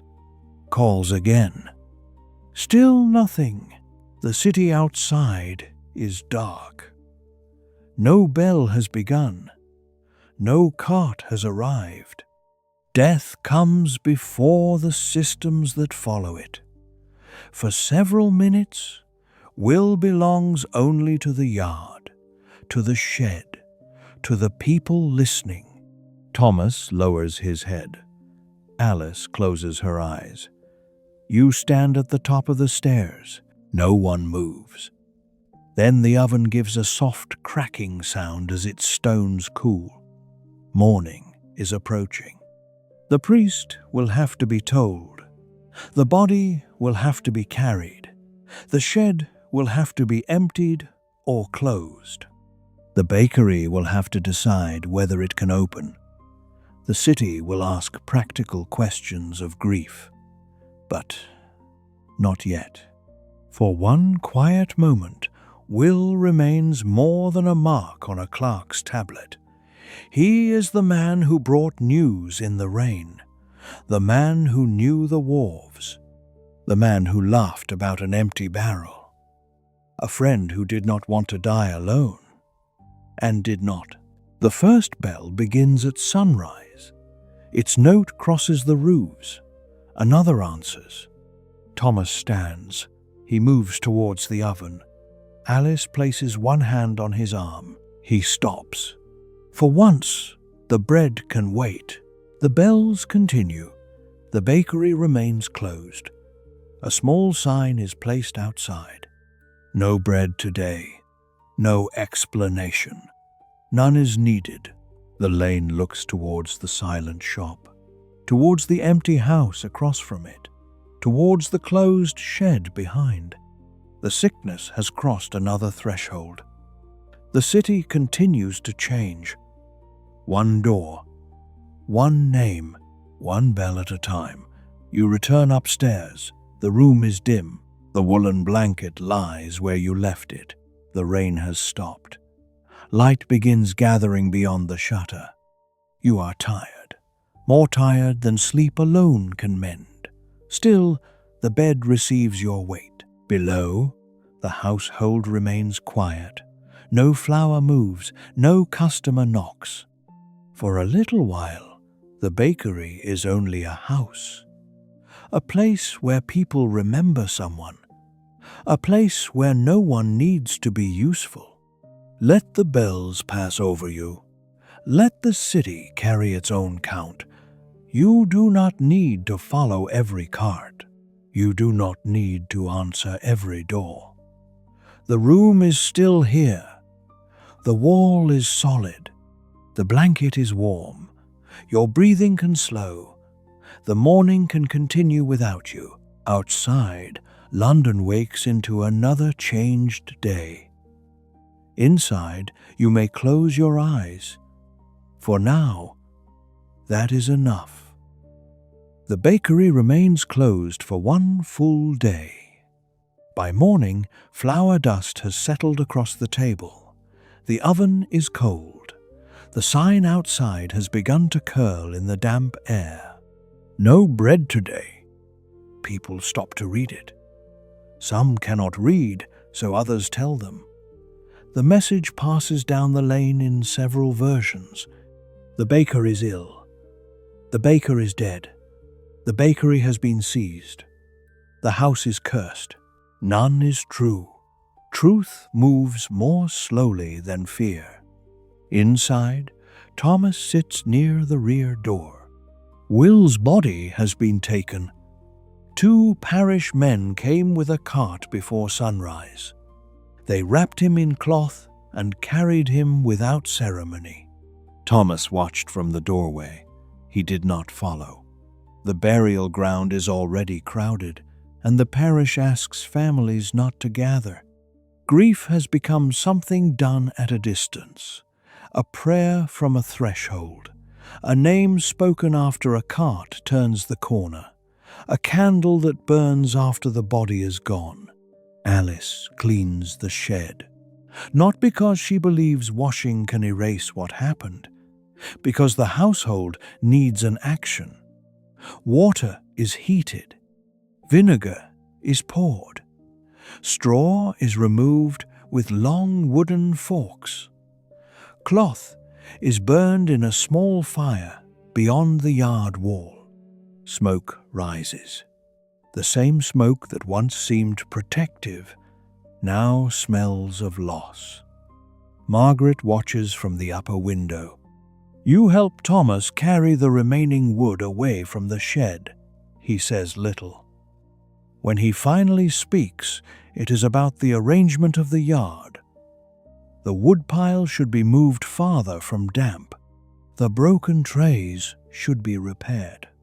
The roof edge leaks near the corner. Practical thoughts arrive because memory is harder. The bakery cannot remain closed for long. The lane needs bread. The household needs coin. Flour does not become safer by waiting. On the second morning, Thomas lights the oven again. The first flame catches slowly. Everyone watches it. The work begins. Fewer loaves are prepared. Not because demand has fallen, because wood, flour, and strength must be measured more carefully. Everything is becoming uncertain at once. Alice marks new portions, 1 loaf per household. Smaller rolls for children. No large orders. The door opens only halfway. Customers wait outside. Thomas passes bread across a board placed over 2 stools. Coins are dropped into a bowl of vinegar. The system is awkward. It gives everyone a little courage. People come from farther streets now. One bakery has lost its master. Another has no flour. A third remains closed because the household fled. The line grows. So does anger. A man near the back says wealthy houses receive more. A woman says priests take bread first. Someone else says the sick should not be fed because they will die anyway. The lane becomes silent. Thomas places both hands on the board. He asks the speaker to repeat the words. The man looks away. Thomas says, "The sick eat while they are alive. The dead need no bread." The line remains quiet. Alice continues dividing loaves. No speech can solve hunger.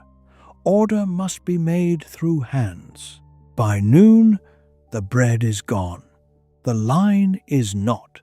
Thomas closes the door. People protest. He shows the empty shelves. Anger loses direction. Some leave. Some remain, hoping another tray is hidden. One woman sits beside the wall and begins to cry. She has walked from a parish where no baker opened. Her children have eaten nothing since yesterday. Alice looks towards the household loaf. Thomas sees her. Neither speaks. The loaf is divided. Half goes to the woman. The bakery keeps the rest. Mercy has become another form of rationing. Later, you carry a basket towards the market. The city authorities have asked bakers to send whatever can be spared to a central distribution. The basket is light. Still, it matters. The route that once took you through noise now feels strangely open, not empty. London is too crowded to become empty quickly, but gaps have appeared. A shuttered shop, a silent yard, a cart left without its horse, a stall whose owner has not returned. You pass the house of the barber who once sold advice about bloodletting. His sign still hangs above the door. The shop is closed. A note has been tied to the handle. The barber died 2 nights ago.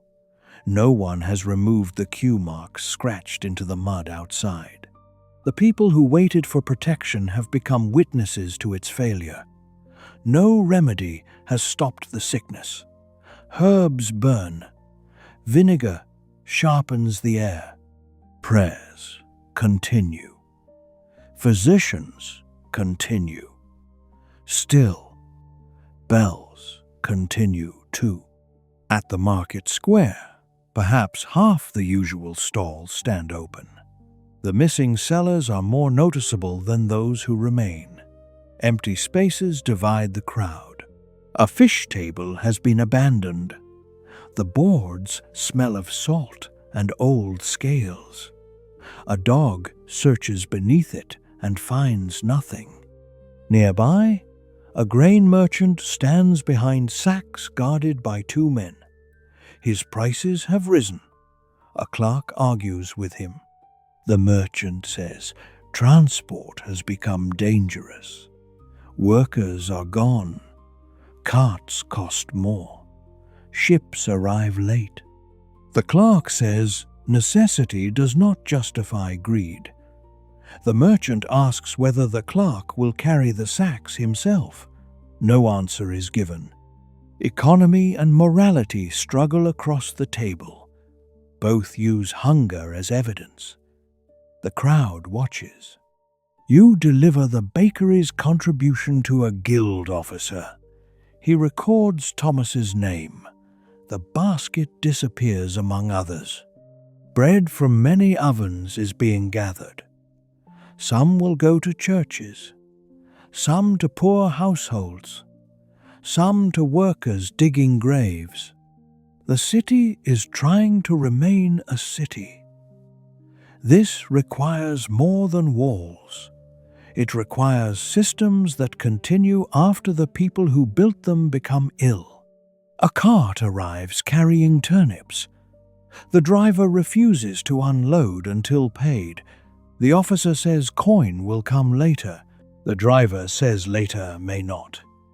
The turnips remain on the cart. A crowd begins to gather. Finally, a wealthy merchant produces silver. Not from generosity alone. He has warehouses that need calm streets. The turnips are unloaded. People cheer. For a moment, the city experiences order as victory. You continue through the square. A preacher stands beneath the market cross. He says the sickness is punishment.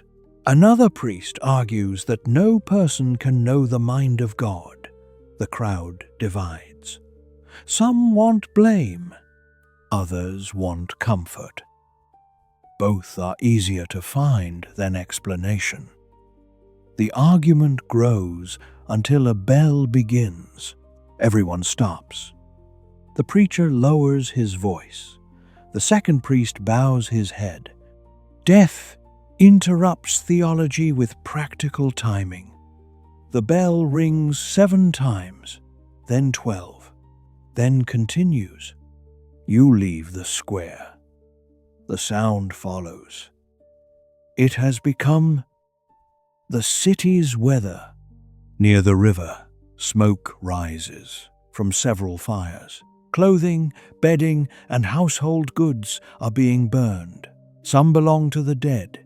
Some belong to families too frightened to keep them. Wooden chests are broken apart. Mattresses collapse into flame. Objects carry memory. Now memory itself is treated as dangerous. A child cries because a blanket is thrown into the fire. An older woman holds him. She says, "The blanket can be replaced." Her voice suggests she does not believe this. At the wharf, work continues in fragments. Some cranes stand still. Others move slowly. Men unload sacks while avoiding one another. Ropes lie coiled where teams once stood. A ship waits for laborers who do not come. Its captain shouts until his voice becomes useless. The Thames remains busy because London cannot eat its walls. Grain, fish, salt, fuel, and goods must continue entering. The river is both lifeline and feared road. A warehouse clerk leads you and Thomas beneath a broad timber roof near the quay. Inside, daylight reaches only through the open doors. Rows of grain sacks rise beside barrels of wine, bundles of wool, coils of rope, and crates marked with foreign signs. The building smells of dust, pitch, damp wood, and mice. Something moves behind the sacks. A porter stamps his boot, and a rat darts towards a gap in the wall. Several men curse it. One says rats always leave before sickness. Another says they leave because the warehouse cats have died. No one knows which story is worse. Thomas finds the sacks promised to the bakery. One bears a dark blue mark used by a merchant who received cargo from the southern coast. The mark is familiar. So is the wharf named in the first night's rumour. Thomas rests one hand upon the cloth. The grain inside looks ordinary, dry, clean. Still, the sack has travelled through ships, warehouses, carts, and many hands. Alice's question returns before she is present. What enters a house with what it needs? Thomas orders the marked sack placed apart from the others. The clerk laughs. He says every sack in London has touched a frightened man. Thomas pays for it anyway, but carries it separately. On the road home, the marked sack rides alone at the back of the cart. People notice the blue sign.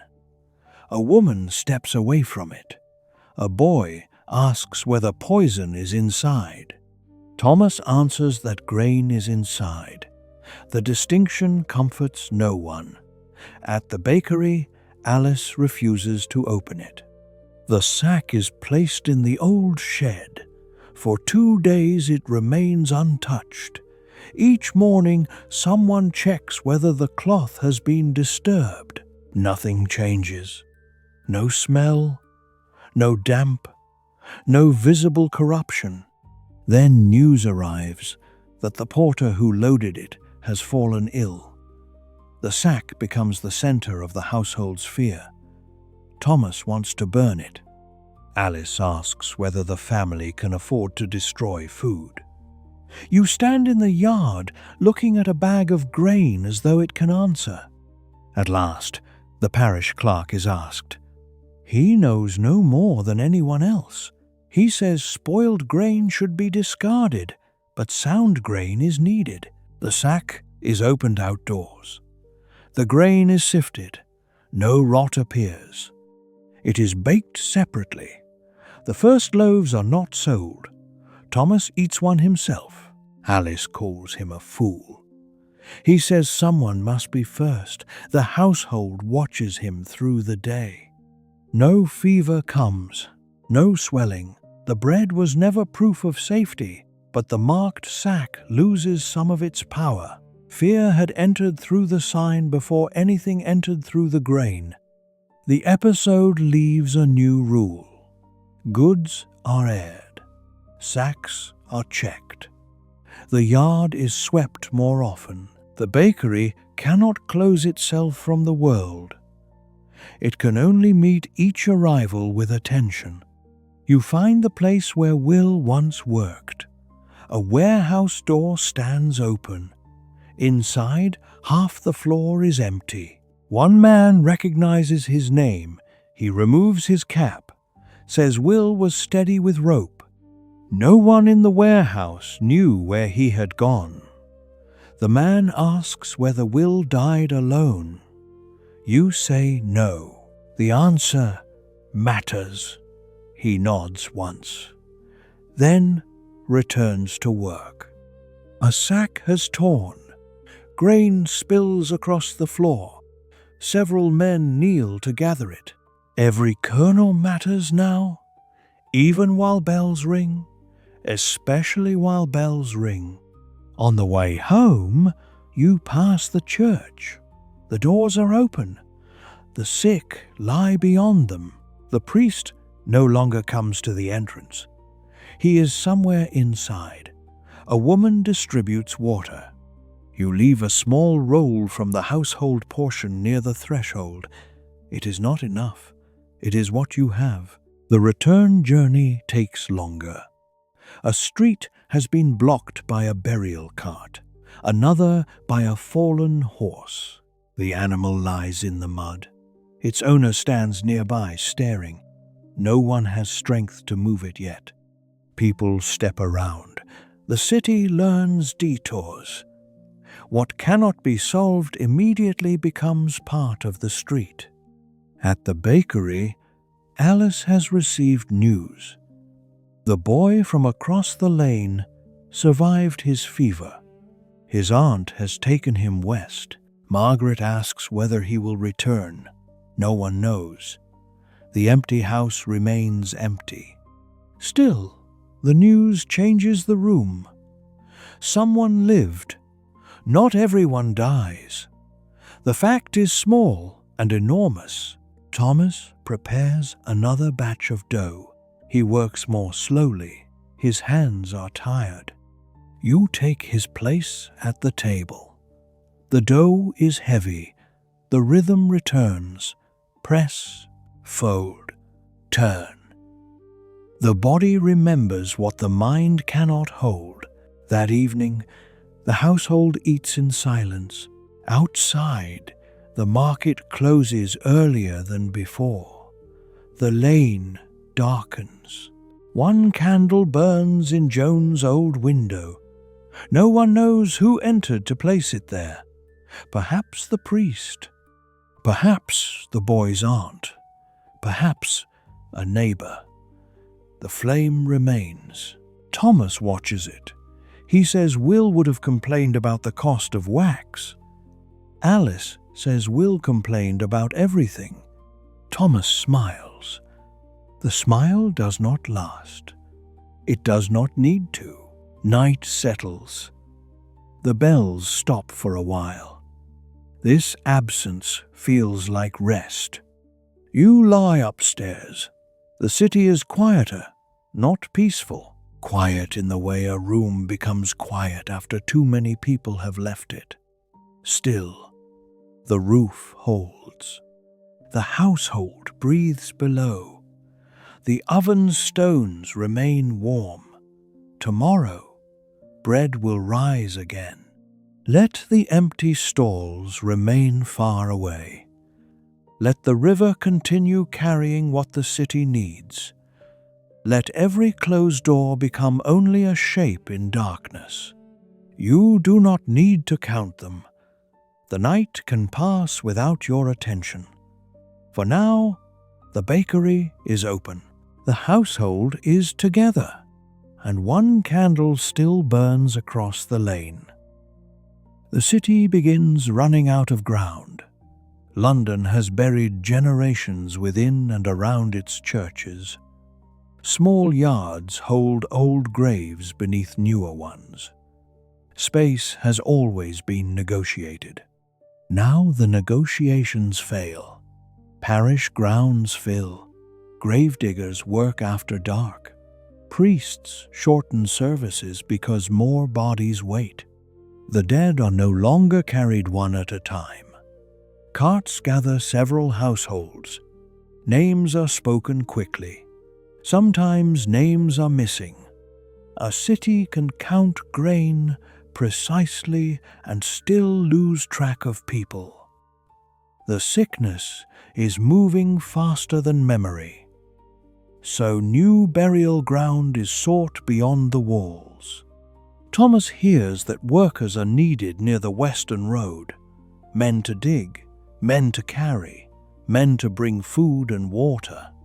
Before the first bread is sent beyond the walls, you accompany a parish servant to a monastery near the city's edge.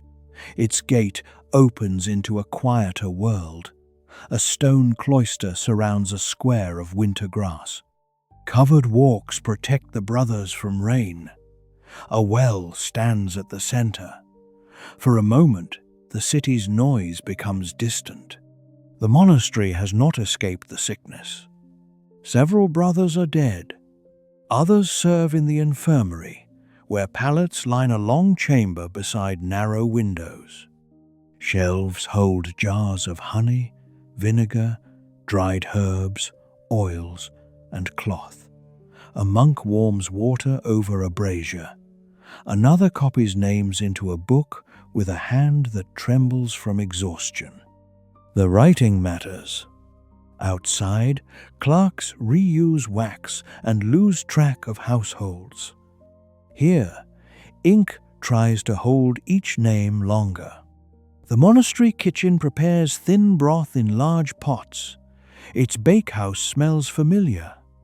Flour dust lies across the table. The scale is greater, but the work is the same.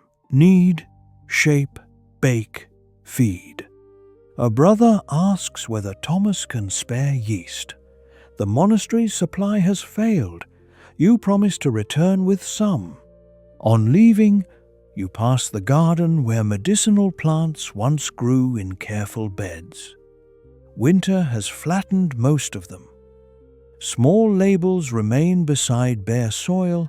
Knowledge waits for spring. Need does not. The brothers use what was dried in summer and whatever can still be found. From the monastery, the road climbs towards the city wall. London's wall is old, repaired many times, and broken by gates carrying roads into the city. From the walkway, roofs spread inward and fields outward. Inside lies smoke, bells, markets, fear, and crowded rooms. Outside lie farms, roads, villages, travellers, and the new ground being opened for burial. The wall separates spaces. It does not separate fate. At the gate, guards question carts entering London. Where have you come from? Who is ill? What do you carry? Some answers are honest. Some are shaped to pass. A family waits beside a cart while a guard examines bedding. The mother says no one is sick. A child coughs. Every face turns. The cough comes again. The child is crying, not feverish. Still, the guards hesitate. Eventually, the family is allowed through. The cart enters. The gate closes behind it. No wall can inspect every breath. Beyond the gate, people leaving London pass more freely. Servants, merchants, widows, labourers, families with nowhere certain to go. The road receives them all. You look back from outside. The gate tower stands strong above the arch. For generations, walls protected London from armies and disorder. Now the danger crosses beneath them invisibly, carried by ordinary movement. The bread basket feels heavier, not from weight, from understanding. The city cannot defend itself by becoming still. Food must enter. People must work. The sick must be carried. The dead must be buried. Every necessary movement creates another path. You continue towards the burial ground. The pay is high. The danger is higher. Few volunteer. The bakery receives an order for bread, not for a household. For the diggers, Thomas cannot refuse. You travel with him before dawn. The basket is large. 2 apprentices from another bakery walk beside you. The city gate stands open. Guards question those entering. Those leaving are barely stopped. London fears what comes in. It has begun forgetting what goes out. The road beyond the wall is crowded. Carts, priests, workers with spades, families leaving the city. Some carry furniture, others carry only blankets. A woman leads a goat with a ribbon around its neck. Children walk without speaking. They have heard too much. The countryside appears open after London's narrow lanes. Fields stretch beneath grey sky. Hedgerows hold rain. The air smells of earth instead of smoke. For a moment, the world seems healthier. Then the burial ground appears.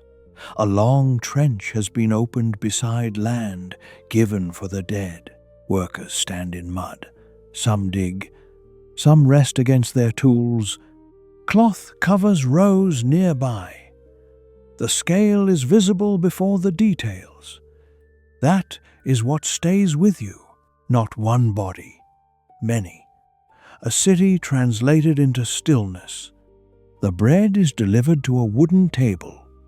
A clerk counts the loaves. Another clerk counts the workers.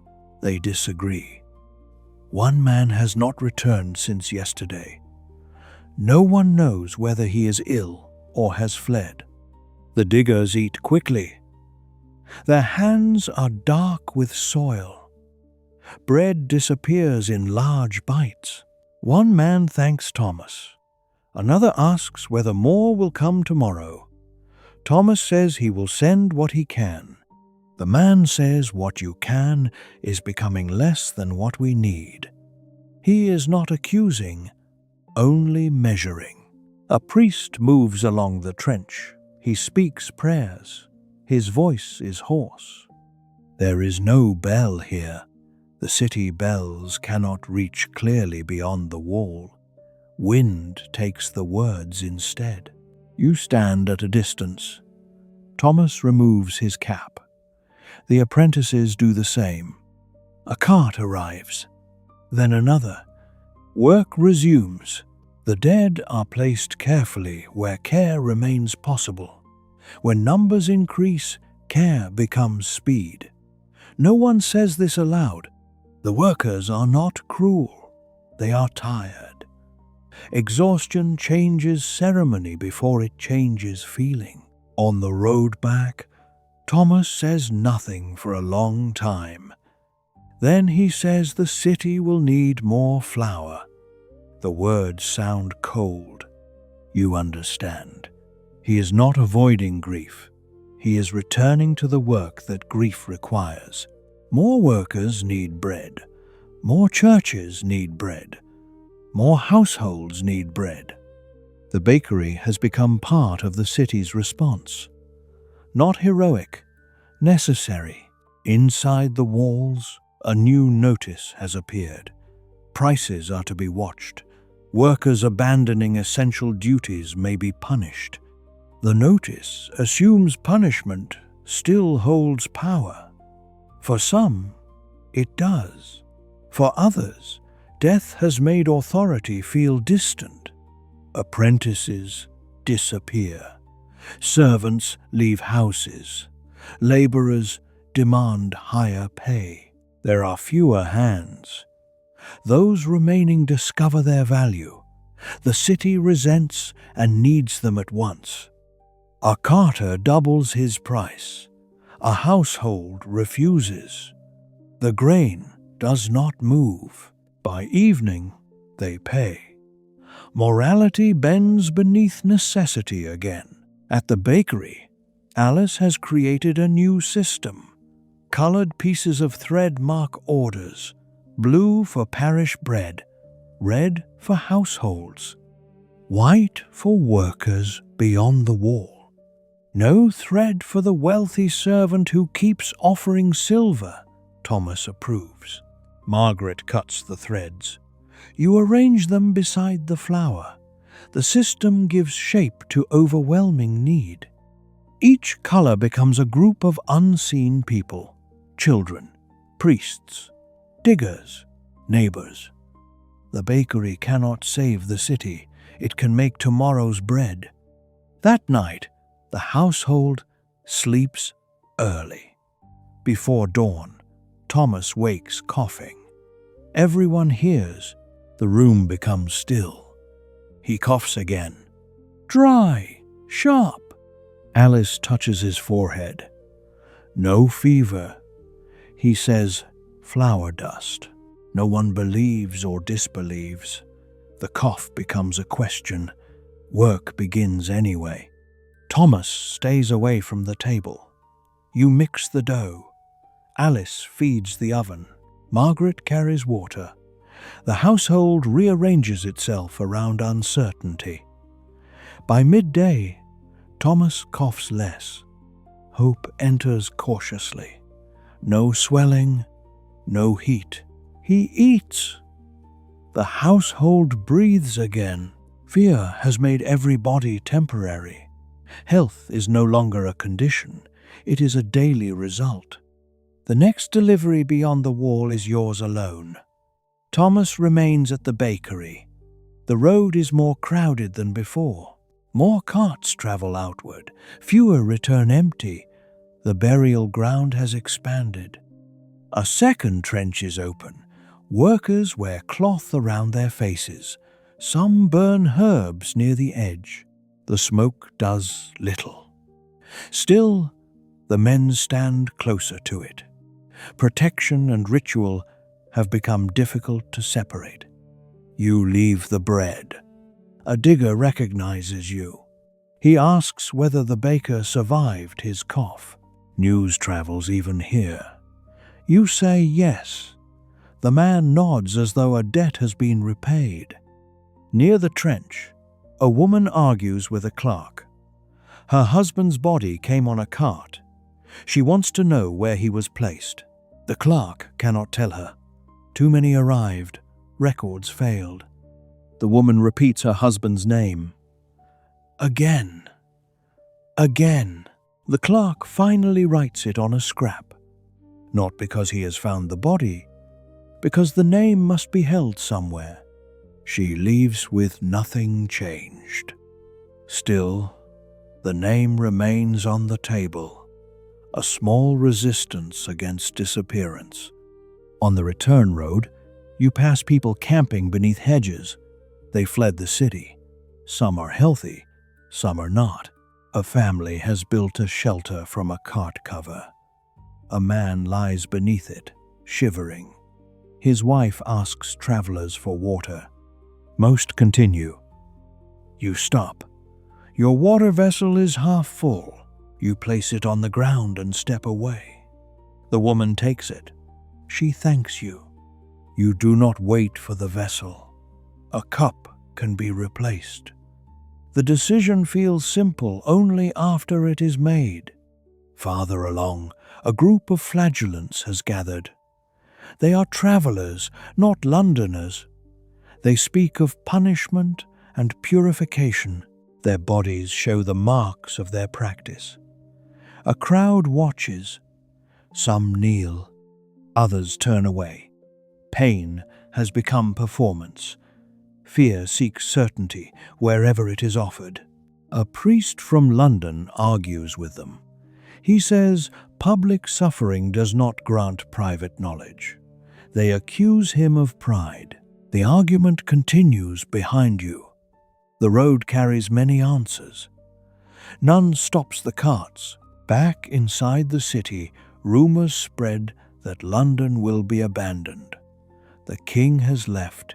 The rich have left. Officials have left. Some claims are true in part. Many wealthy households have withdrawn to country estates. Government continues elsewhere. Ordinary people remain because ordinary people often cannot leave. The city is not abandoned. It is unevenly occupied. Certain streets are crowded, others silent. Some houses hold twice their usual number because relatives have gathered. Others stand open after everyone inside has died. Belongings remain: beds, bowls, clothing, tools. Objects wait for owners who will not return. The city authorities begin sealing some empty houses. Not always successfully. Theft grows. A neighbor may enter to save food. A stranger may enter for silver. The line between rescue and theft becomes difficult to prove. Thomas says no one is to enter Joan's old house. Alice says the food inside has spoiled. Margaret says the boy's belongings remain.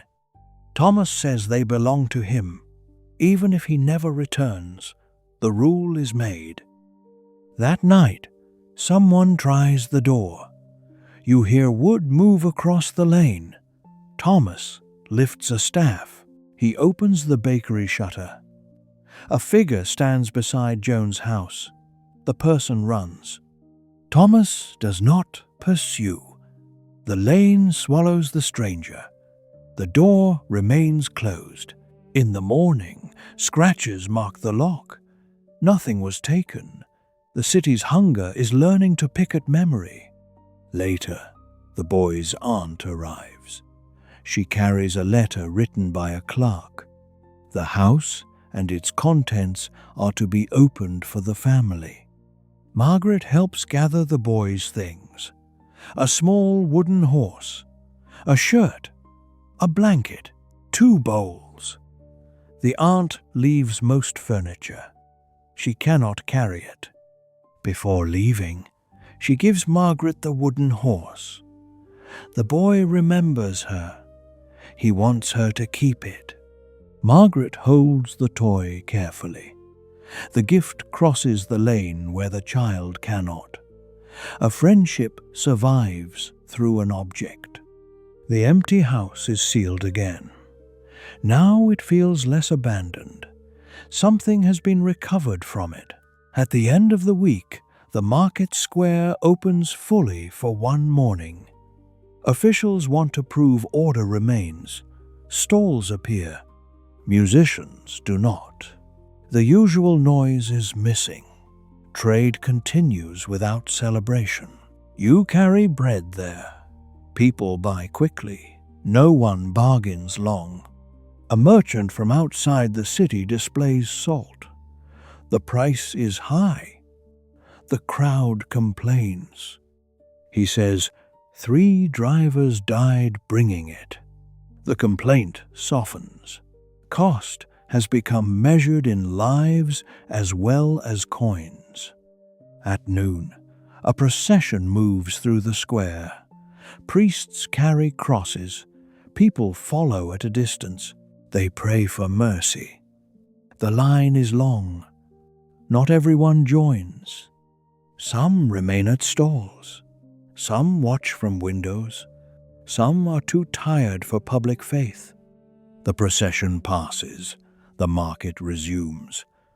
London now holds prayer and trade in the same square, without expecting either to cancel the other. That evening, rain begins. It falls on the city, on the road, on the new burial ground. Soil collapses along one trench edge. Workers struggle beneath torchlight. The rain erases footprints. It does not erase names. Not all of them. Not while someone still speaks. You lie upstairs, listening. The bakery has produced more bread than before.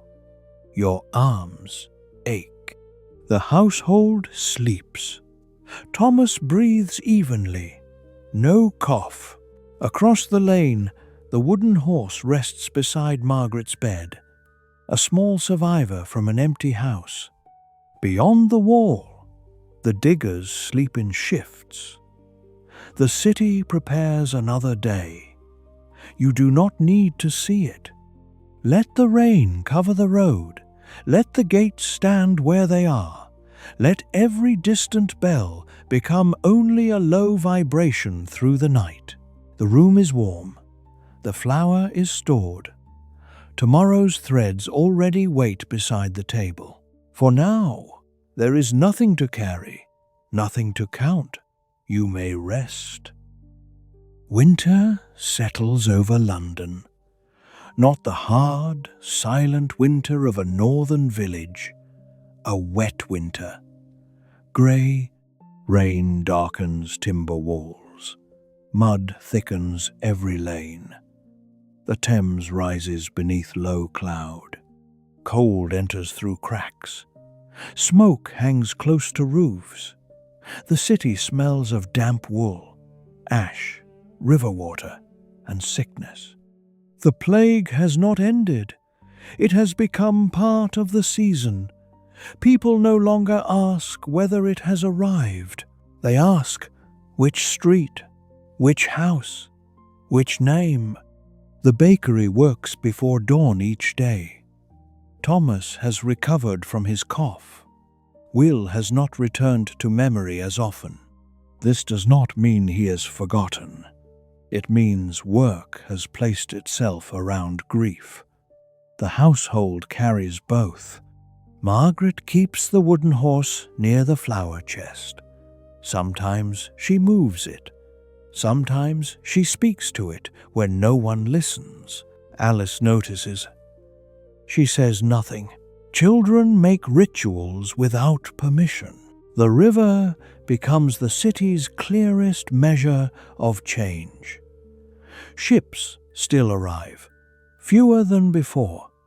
Some leave quickly. Crews remain aboard. Cargo is exchanged with ropes and poles. Men shout across distances once crossed by handshakes. You travel to the wharf with Thomas. A grain shipment has arrived. The bakery is owed a small portion. The quay is colder than the lane. Wind moves freely from the water. Gulls cry above roofs. The ship sits low with cargo. Its crew looks exhausted. One sailor wears a cloth around his face. Another refuses to step onto the quay. Barrels are rolled across planks. Sacks follow. Each sack is marked, counted, guarded. Grain has become security. Men watch it more closely than silver. A dropped kernel is lifted from mud. Thomas argues with the clerk over weight. The sack delivered is lighter than promised. The clerk says every buyer complains. Thomas opens the sack. The grain line sits too low. He is right. The clerk offers a smaller second sack. No apology. No time. Transactions have become rougher. Everyone is tired of being cheated and too tired to argue long. Thomas accepts. On the return, you pass a row of river houses. 3 stand closed. 1 has burned. The fire began after bedding was destroyed. It spread to the roof. Fear created another danger. People fought the flames despite plague. Buckets moved hand to hand. Some dangers remain too visible to avoid. The ruined house steams in the cold. Charred beams point towards the sky. A family searches the debris. They survived. Their belongings did not. The city's losses continue finding new forms. Near the bridge, traffic has thinned. The bridge shops remain open, but fewer people stop. A jeweler displays rings behind a shutter. A cook sells hot pies. A bookseller speaks with a clerk. Life persists in narrow strips, not because the city is unhurt, because total stillness would be another kind of death. You cross slowly. Below, the Thames moves beneath mist. A bell sounds from the chapel on the bridge. A boat passes under an arch. The boatman calls a warning. His voice echoes between stone piers. For a moment, the city sounds almost normal.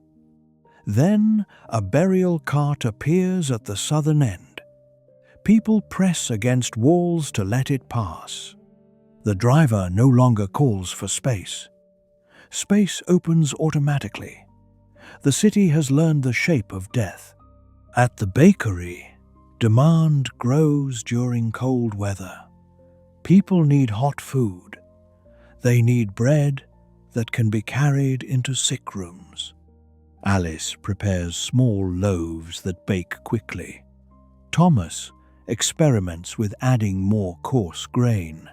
The texture changes. No one complains. Hunger has simplified taste. Warmth matters more. The church sends a boy for bread. Not the same boy from across the lane. A new helper. He says the priest has fallen ill. Another priest serves in his place. The church remains open. The household hears the news quietly. The priest visited Joan, helped Will, received bread. He has moved through the story of the lane like a thread. Now that thread weakens. Thomas asks whether the priest has fever.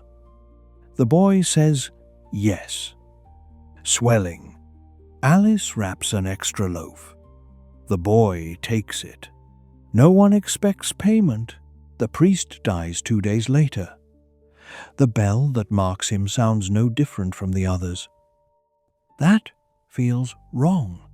A person known to the household should have a distinct sound. The city cannot provide one, so Thomas speaks his name aloud. Alice does the same. Margaret repeats it. You repeat it. 4 voices create the difference the bell could not. The name remains in the bakery for a moment. Then work resumes. Outside, snow begins. Rare, wet flakes. They melt upon the lane. Children step outside to catch them. Adults look upward. For a few minutes, faces change. The flakes gather on roof edges. The city softens. Mud disappears beneath a thin white layer. Closed houses look peaceful. This is an illusion. Still, people accept it. Snow quiets the carts. Bells travel farther. Smoke rises straight. That evening, London appears almost beautiful. The plague has not left. Beauty has arrived beside it.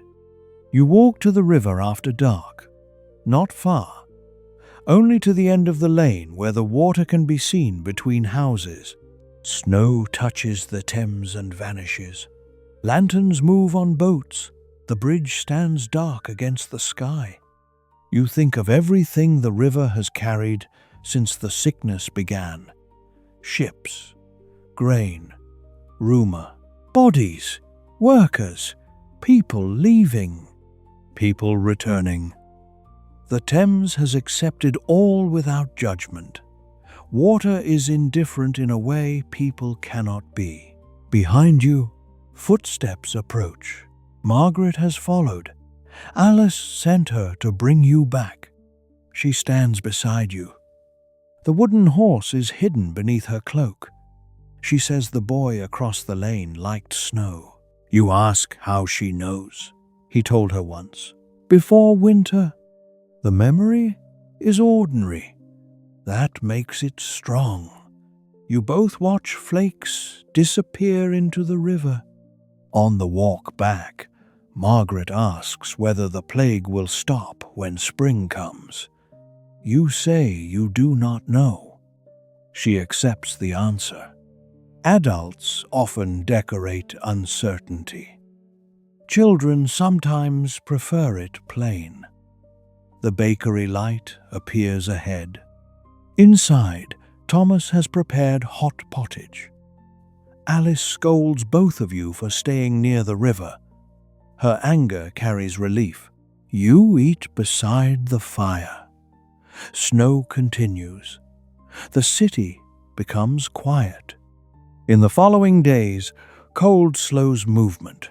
Not disease, only movement. Carts struggle. Water freezes in shallow buckets. The burial ground beyond the wall becomes harder to dig. Workers light fires near the soil. They warm tools. The dead wait longer. London's systems strain again. Winter adds weight to everything. The bakery's woodpile shrinks. Thomas measures every log. The oven must remain hot enough to bake, not hot enough to waste fuel. Alice negotiates with a wood seller. He asks triple the autumn price. She refuses. He begins leaving. She lets him reach the lane, then calls him back. They settle on twice the old price. Both feel cheated.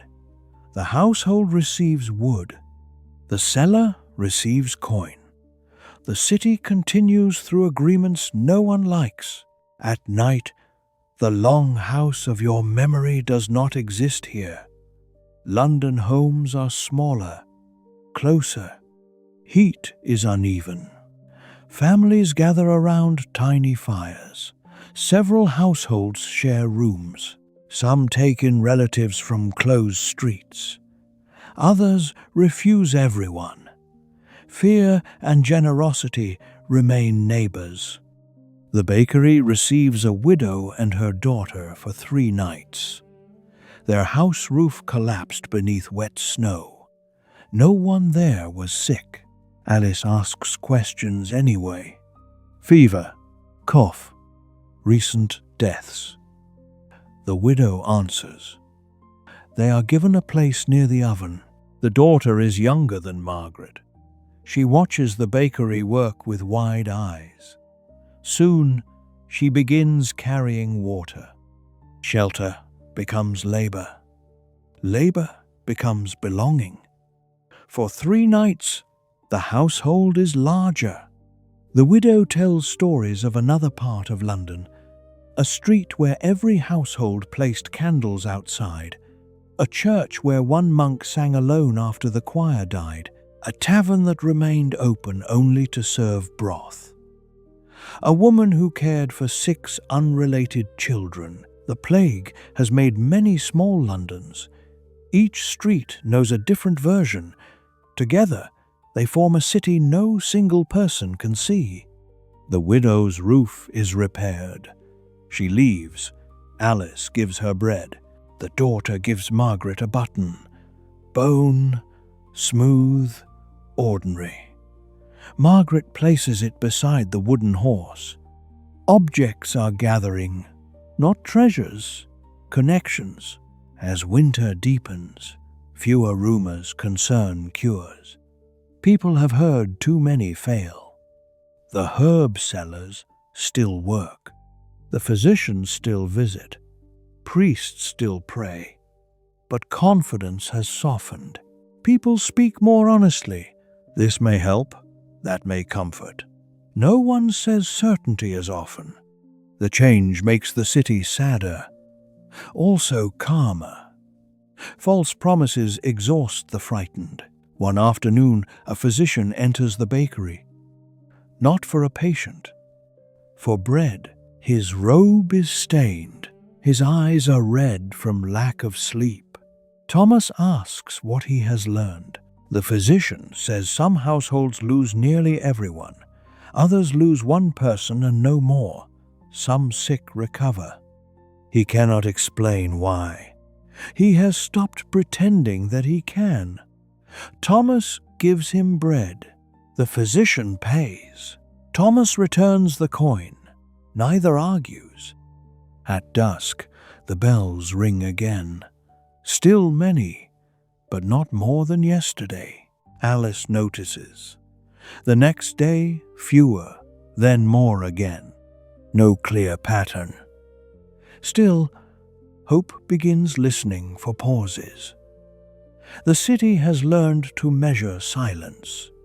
One morning, the nearest church bell remains still until noon. People step outside. They look towards the tower. No burial. Not yet. The absence becomes an event. Thomas says nothing. Alice begins humming while kneading dough. Margaret joins. The tune is simple.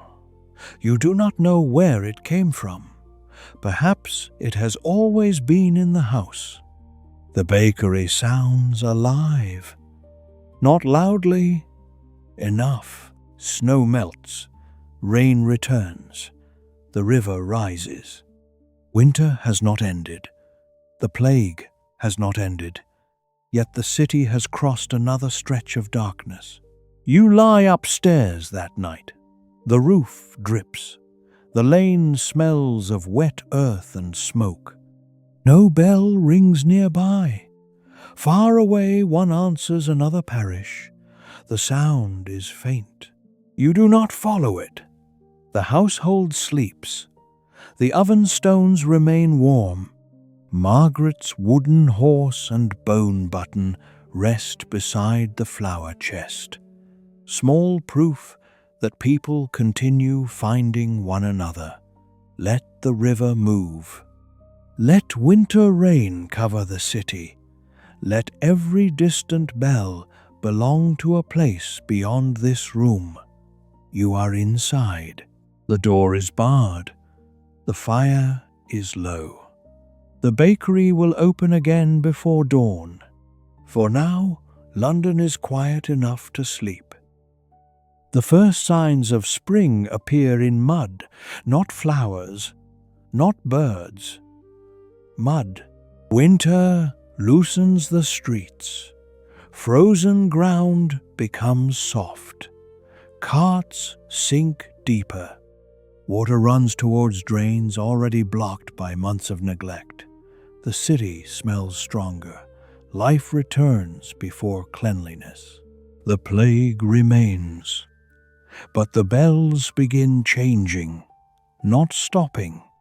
Changing, longer pauses, fewer towers answering at once. People notice without trusting.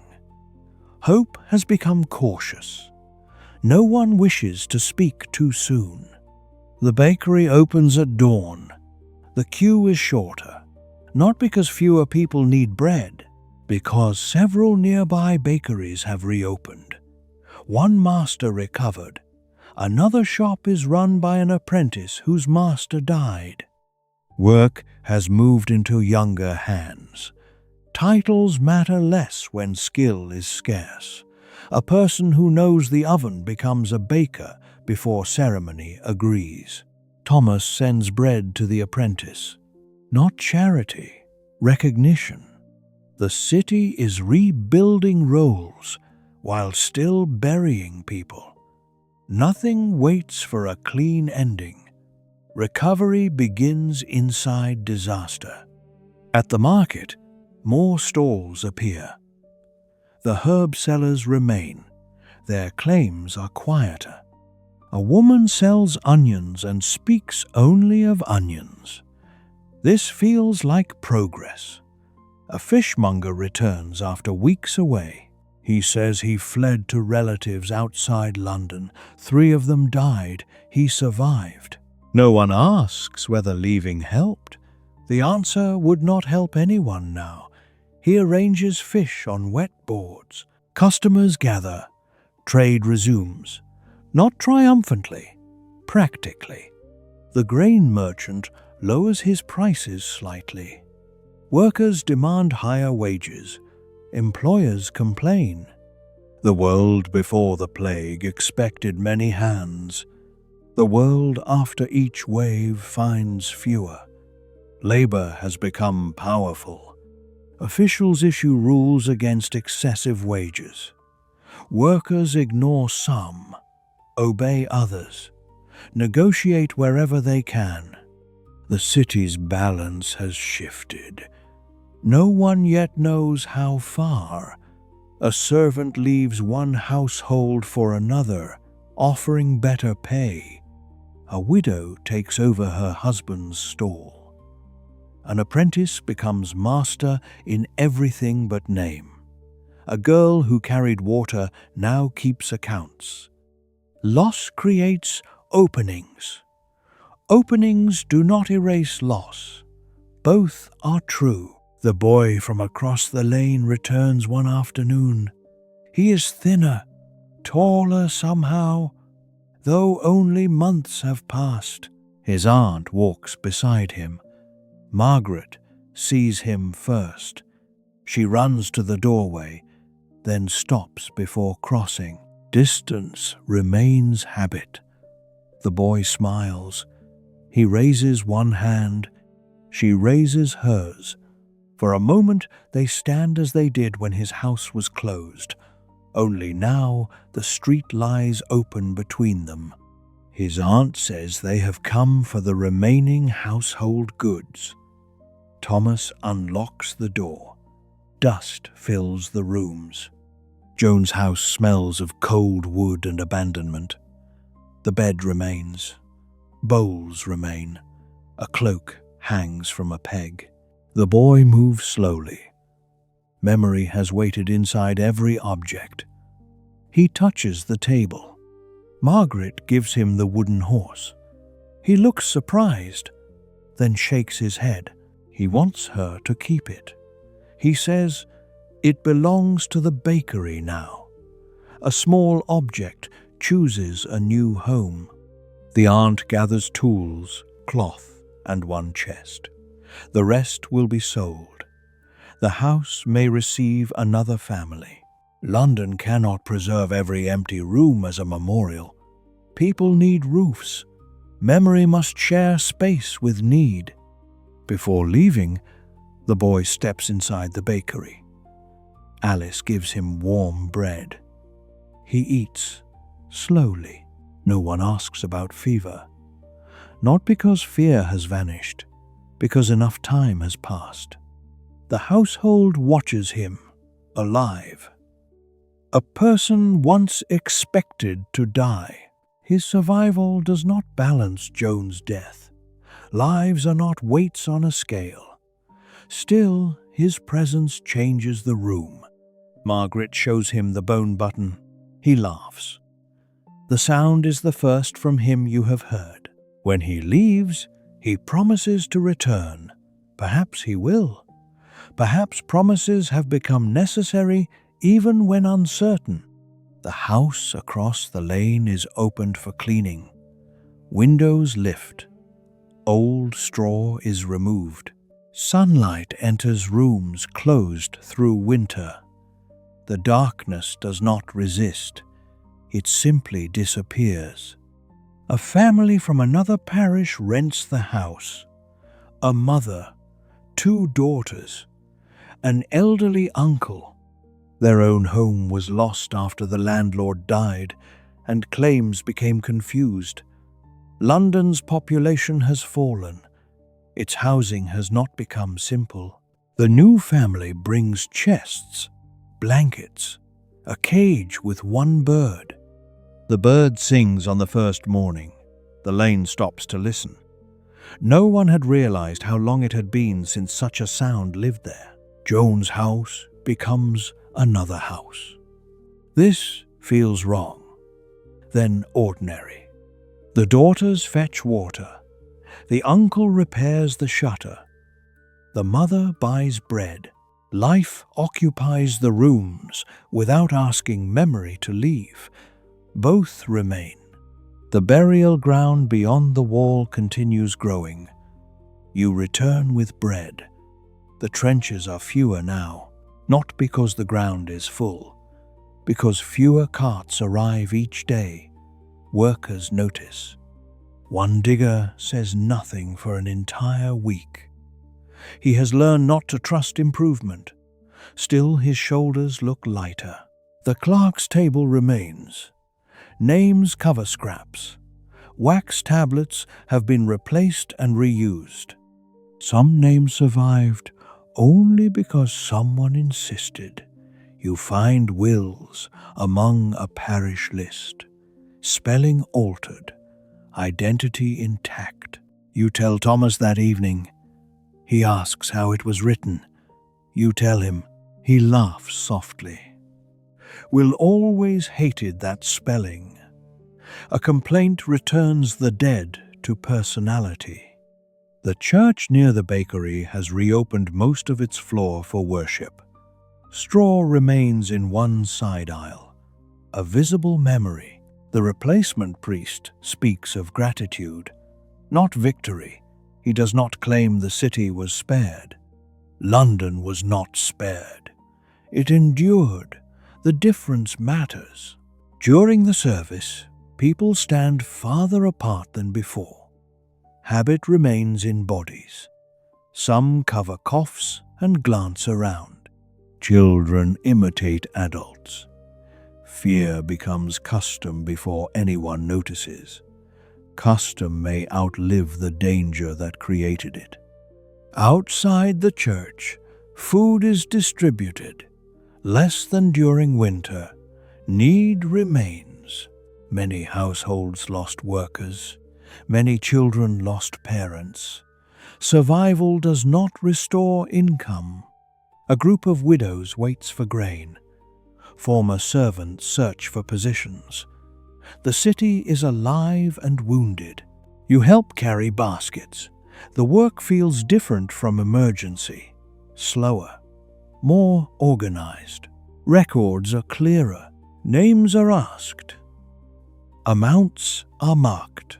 The systems that failed are being rebuilt, not exactly as before. The plague has revealed every weak point. At the river, ships arrive in greater number. Crews step ashore again. Still cautiously, the wharves fill with sound, rope, wood, shouts. A familiar rhythm returning. You stand where Will once worked. Another man holds the same rope position. This feels like replacement. It is also continuation. Work belongs to roles larger than individuals. The new laborer asks whether the knot is correct. You show him what Will once showed Thomas. The rope tightens. Knowledge passes without ceremony. The dead continue through skill. A knot, a recipe, a route, a warning, a way of holding a child during fever. Not all inheritance is written. Most is carried in hands. London survives through such inheritance. One evening, Thomas takes you to the bridge, not for delivery, for air. The city lies beneath a mild sky. Shops remain open later. Boats move below. The bridge still feels crowded, not as before. Enough. Thomas says he once believed the city could not change. Every lane seemed permanent, every trade fixed. Now half the people he knew are gone. Others stand in their places. London remains. He asks whether that means the city is strong. You say perhaps. He says perhaps it means cities do not know how to stop. The answer is neither hopeful nor hopeless. It is true enough. Below, the river moves. A bell rings, only one. The sound marks the hour. People continue walking. No one freezes. No one counts. The bell has become time again, not death. At least for this moment. You cross back before dark. The bakery windows glow. Alice works near the table. Margaret and the boy from across the lane sit outside. He returned. They are carving lines into the wooden horse. A new saddle, a crooked face. The toy changes. Memory is not preserved by leaving objects untouched. Sometimes it is preserved by continuing to use them. The horse now belongs to both before and after. That night, the household eats fresh fish, bread, greens, beginning to appear again. The meal is simple.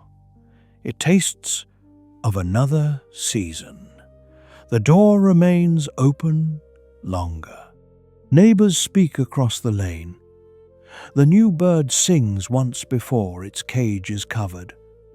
No burial cart passes. Later, Thomas brings out a small cup of ale. One cup shared among the household. Not a feast. A marker. The bakery survived winter. The lane has living children. The bells are quieter. No one makes a speech. Alice drinks. Thomas drinks. Margaret takes only a taste and makes a face. You drink last. The ale is weak. The moment is enough. Before sleep, you open the shutter. London extends beyond sight. Roofs, towers, smoke, the river. So many rooms. Some empty. Some newly occupied. some holding people who still fear every cough. The plague has not vanished completely. Cases remain, deaths remain. But the city no longer waits for only one future. Other futures have returned. Work, trade, growth, argument, love. The ordinary world is rebuilding itself. That is what recovery looks like from inside it. Not a clear line, a market stall reopening, a child returning, one bell ringing for the hour. You close the shutter. The room is warmer. Spring air has entered the walls. Below, Thomas checks the oven. Alice counts tomorrow's flour. Margaret places the wooden horse beside her bed. No one needs to explain why. The household settles. London settles with it. Let the city become distant. Let the river carry away the day's noise. Let the bells remain quiet. You have walked through fear, through closed streets, through winter. Now the lane is open. The bakery is warm. The door is secure. The city does not need you to watch over its recovery. Morning will bring bread, markets, remembered names, and new ones. None of that belongs to this hour. For now, there is only the bed, the woolen blanket, and the soft weight of night. The worst bells have passed. You may rest. Months have passed since the first bell. London does not mark the end. There is no single day when the city declares itself safe. The sickness recedes unevenly. One parish grows quiet. Another reports new deaths. A household celebrates recovery while a nearby house closes. The plague leaves as it arrived, street by street. Still, the change is real. Burial carts pass less often. The market stays open longer. Church bells return to ordinary patterns. People begin planning beyond tomorrow. This may be the clearest sign. A city in crisis counts hours. A city recovering counts seasons. Thomas speaks of purchasing more flour before autumn. Alice considers replacing the cracked table. Margaret asks whether the boy across the lane may join the bakery as an apprentice one day. The future enters through practical questions. No one announces it. It simply begins taking space. The boy visits often. His aunt has found work in another district. He carries messages for a merchant. He knows more streets now. He still avoids the river. Some fears remain sensible to the body long after danger changes. Margaret teaches him to shape small pieces of dough. His first loaf is uneven. Thomas says it resembles a stone. The boy says stones last longer than bread. Thomas admits this is true. The loaf is baked anyway. They share it warm. Its shape does not matter. The bakery has gained another pair of hands. Across the city, similar changes unfold. A widow runs a workshop. A former servant leases a room. A young man inherits tools. A child learns the route once walked by a dead parent. London is not restored. It is remade. The difference can be seen in every trade. Fewer workers, higher wages, empty houses, new claims, old rules under pressure. The plague has altered the city beyond grief. Its consequences will continue for years. You do not know this from the upper room. You know only daily signs. a laborer who now refuses poor pay, a merchant who negotiates instead of commands, a woman signing for goods through a clerk, an apprentice taking a master's place. History is visible before it is named. It looks like people making different choices because the old world lost too many hands. The great change arrives through ordinary bargains. One morning, a traveler enters the bakery. He has come from the south months ago. Every stranger caused silence. Now Thomas asks what road he took. Alice asks whether he will buy bread. The traveler laughs. He speaks of towns damaged like London, villages nearly emptied, monasteries with too few brothers to ring all their bells. The sickness crossed kingdoms. No wall stopped it. No prayer belonged only to one place. The traveler also speaks of surviving markets, new marriages, fields worked by people who never expected to own land. The world beyond London is rebuilding too. The city is not alone in loss or recovery. He buys 2 loaves, pays fairly, leaves before noon. No one wipes his coins with vinegar. Alice notices this only after he is gone. She looks at the bowl once used for cleaning money. It sits beneath a shelf, dry, forgotten. She does not remove it. Some objects become records of fear. A bowl can hold memory even when empty. The church removes the last of the old straw. The side aisle is cleaned. A new cloth hangs near the altar. The names of parish dead are read over several services. The list is too long for one. Families attend when they can. Some names receive tears, others silence. A few no visible response because no family remains nearby. You hear Will's name, Jones, the priests. Each one enters the stone roof and fades. The fading is not forgetting. Sound must disappear for the next name to be heard. After the service, candles are lit, hundreds. Small flames gather. The church glows.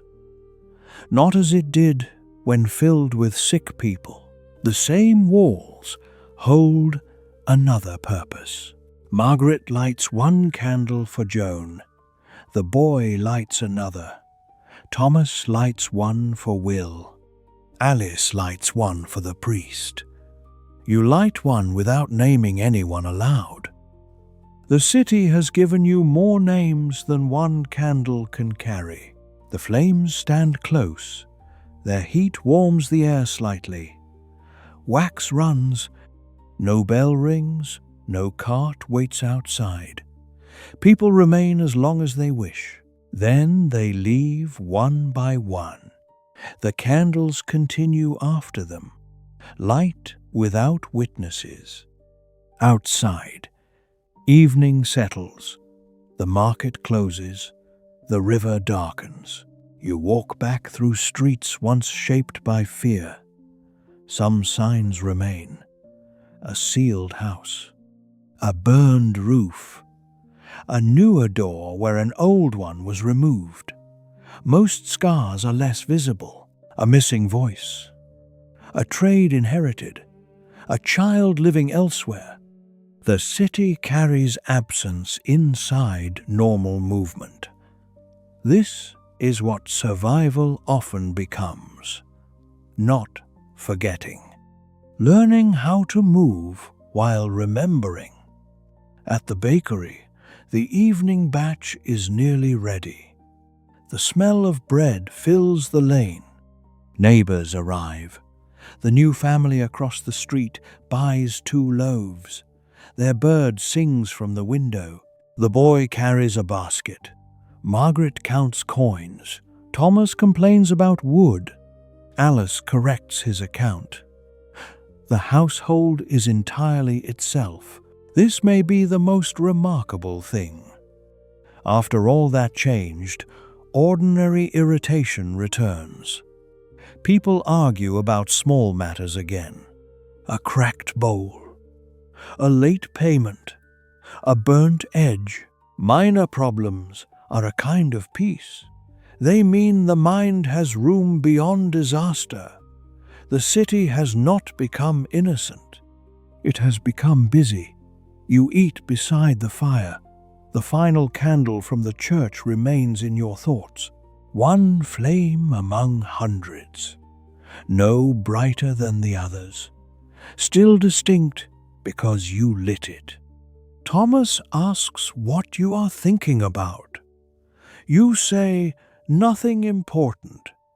He says that is usually when people think most deeply. Alice tells him to leave you alone.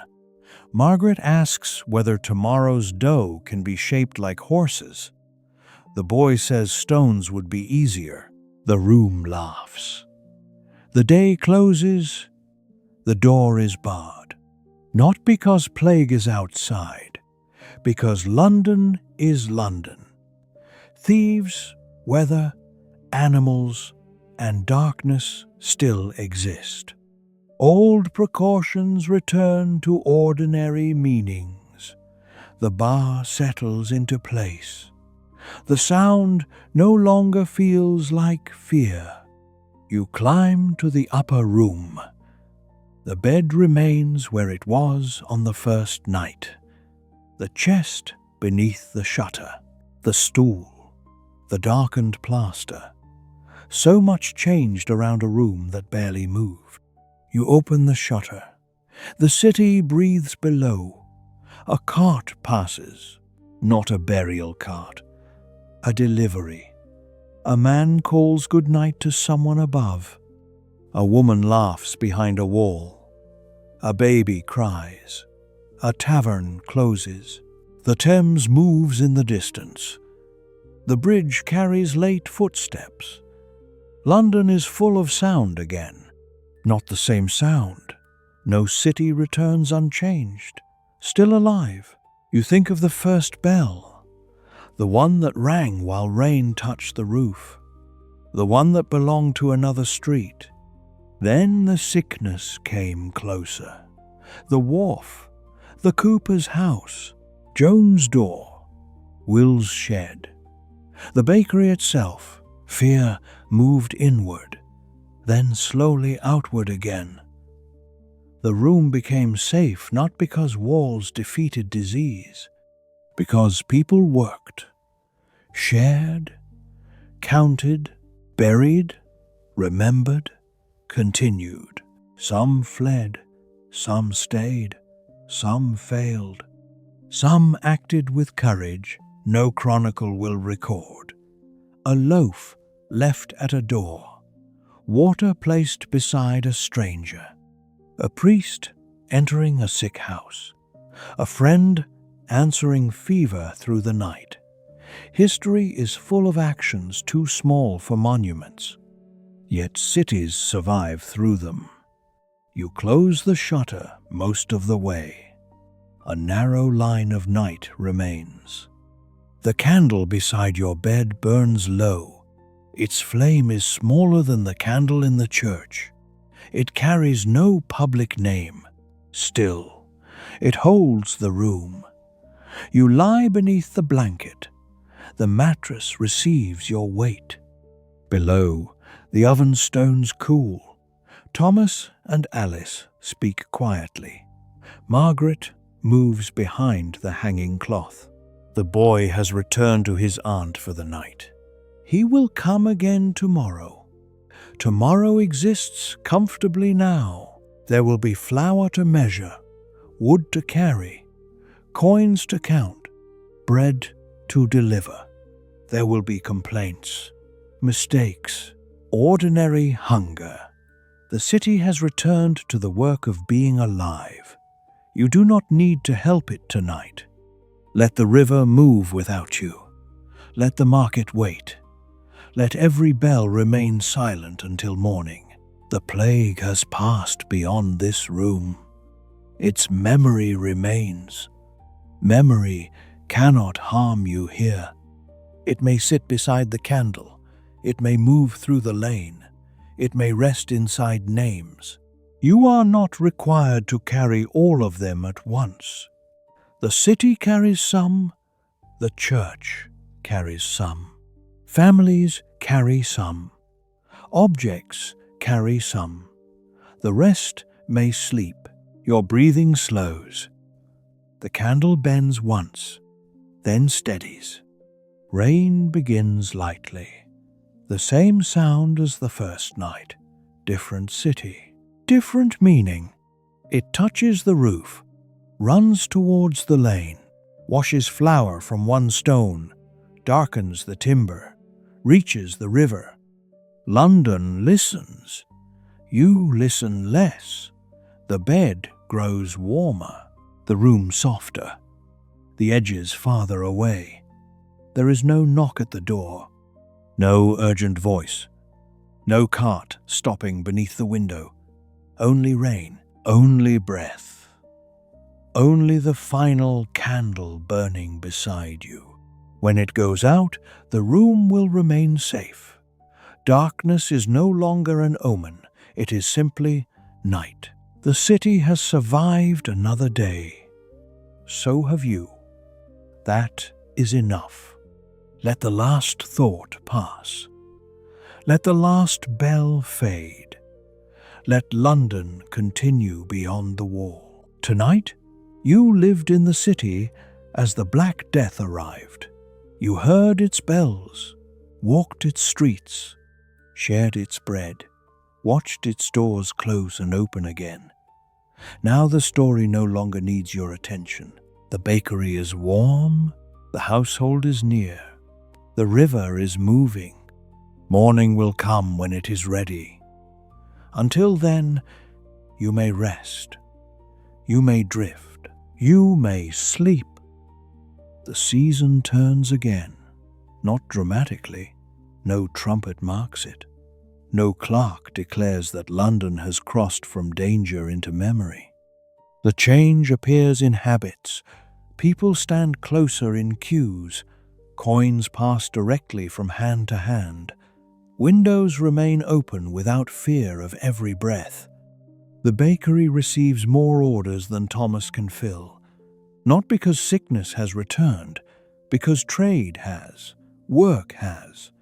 People who once bought one loaf now buy for apprentices, laborers, children, and relatives who have come back into the city. Demand sounds different when it belongs to life. The queue outside becomes impatient in an ordinary way. A man complains about the crust. A woman asks whether yesterday's loaf was heavier.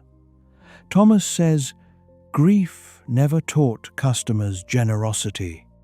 Alice tells him not to insult people before they pay. The lane laughs. The sound rises easily.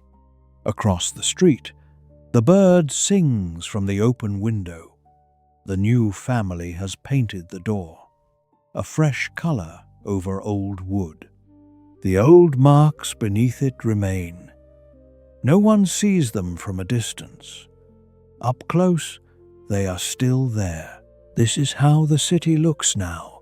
Fresh work over old damage, new hands on familiar tools, laughter in rooms that once held silence.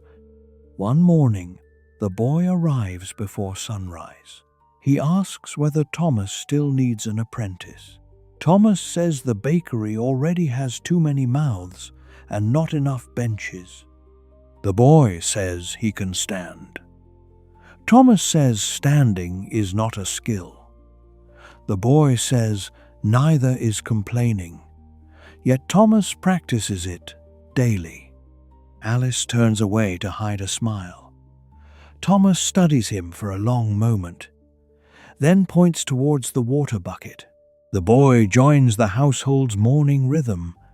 Water, flour, salt, wood, heat, dough. He is clumsy at first, Flour covers his sleeves. He carries too much water and spills half. Thomas corrects him sharply. The boy returns the next morning, then the next. Persistence becomes his first real skill. Margaret teaches him to judge dough with one finger. Alice teaches him the difference between counting loaves and remembering customers. Thomas teaches him how to read the oven, not by flame alone, by heat held in stone. The boy listens. His hands begin learning what grief could not teach: a trade. The city is full of such apprenticeships now. Not all chosen, many inherited through loss. A cooper's daughter learns barrel making. A widow keeps a tavern.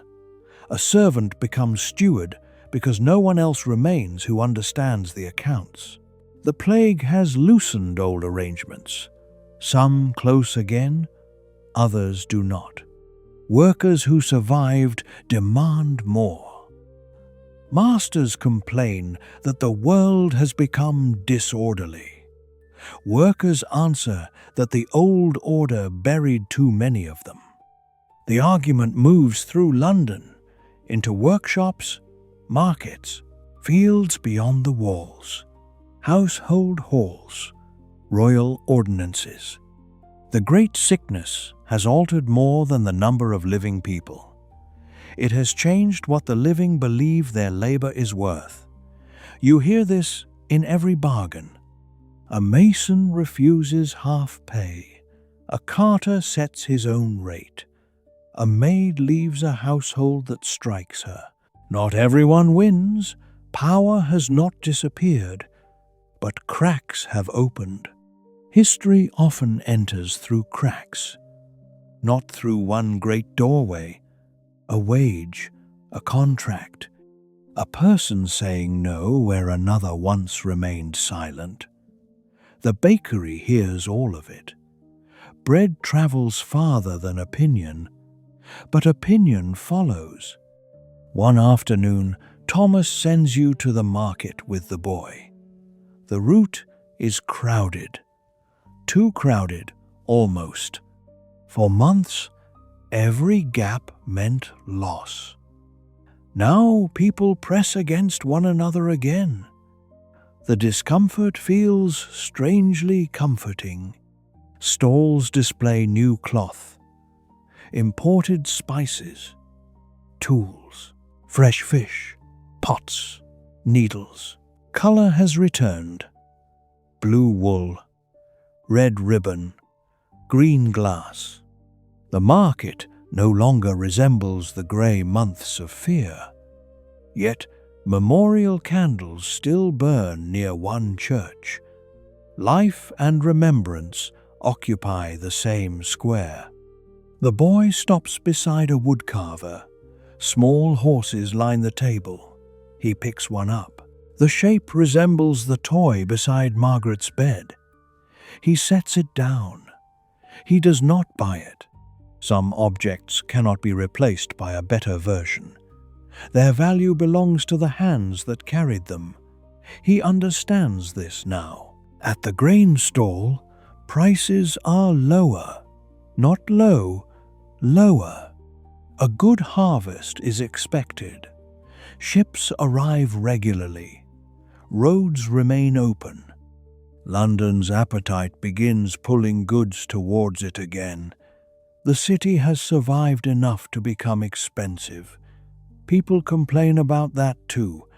On the way home, you pass the burial ground beyond the wall. Grass has begun covering the edges. The trenches remain visible. Small markers stand where families could place them. Many graves have no individual sign. The earth holds more names than the surface. The clerk's table is gone. The bread table is gone. The workers have returned to other labor. The ground appears quiet, not empty. Never empty again. You and the boy stop. He asks whether his mother lies there. You say perhaps. The answer is all anyone can offer. He stands without speaking. The city sounds distant. After a while, he places one small piece of bread near the grass. Not because the dead need food, because bread is what the bakery knows how to give. You walk back together. No priest witnesses the act. No record keeps it. Still, the gesture exists. History is full of moments with no witness beyond the people who lived them. They matter anyway. At the bakery, Thomas notices one loaf missing. The boy tells him where it went. Thomas says bread should feed the living. Then he looks towards Alice. She says nothing. Thomas finally says, "Next time, take yesterday's loaf." The boy nods. Permission has been given in the language Thomas understands. The summer grows warmer. The upper room becomes difficult to sleep in. You keep the shutter open. London enters through it. Voices, hooves, carts, river bells, dogs, music from a tavern. The city no longer whispers. It argues, sings, builds, sells, lives. One evening, musicians perform near the bridge. A fiddle, a pipe, a drum. People gather, not for prayer, not for news, for pleasure. At first, the crowd stands awkwardly. The memory of gathering remains complicated. Then children begin moving. Adults follow. A dance forms without announcement. The bridge becomes more than passage. You stand beside Thomas. He says the musicians are too loud. His foot moves with the rhythm. Alice notices. He denies it. Margaret laughs. The boy dances badly. This is important. Bad dancing requires confidence that tomorrow will exist. The music continues after sunset. Lights reflect upon the Thames. Boats pass beneath. For the first time in many months, people linger simply because they do not wish to go home yet. Time has expanded again. It contains more than survival. On the walk back, bells mark the hour. No one stops. The sound belongs to time. You remember when every bell became a count, how the city listened with fear, how silence became hope. Now the bell passes through conversation and disappears. Meaning has changed again. London has reclaimed the sound. At the bakery, the final dough waits. Thomas says it has risen too long. Alice says this is his fault for dancing. He denies dancing a second time. No one believes him. The dough is shaped anyway. The boy makes one loaf like a horse. Margaret makes another like a bell. Yours resembles nothing. Thomas says it may be the most honest loaf. All are placed in the oven. Fire receives them equally. While they bake, the household sits near the table, not crowded by winter, not separated by fear, simply together. The room is warm. The door stands open to the yard. The shed where Will died has been repaired. It stores wood again. A new roof edge keeps out rain. Thomas still looks towards it sometimes. Memory has not left. It no longer prevents use. This may be the final lesson of the city. Places do not remain only what happened within them. They gather meanings. A shed can hold death and later hold winter wood. A house can hold sickness and later a singing bird. A church can hold the dying and later a wedding. A bridge can carry burial carts and later dancers. Survival is not purity, it is addition. The loaves emerge. The horse has lost one leg. The bell has spread sideways. Your shapeless loaf looks unchanged. Thomas places them on the cooling board. The smell fills the room. Fresh bread, wood smoke, summer air. No incense, no vinegar, no bitter herbs. Alice notices this. She looks towards the old bowl beneath the shelf, the one once used to clean coins. She lifts it. Dust has gathered inside. For a moment, you think she may throw it away. Instead, she washes it, fills it with water, places wild flowers inside. The bowl remains.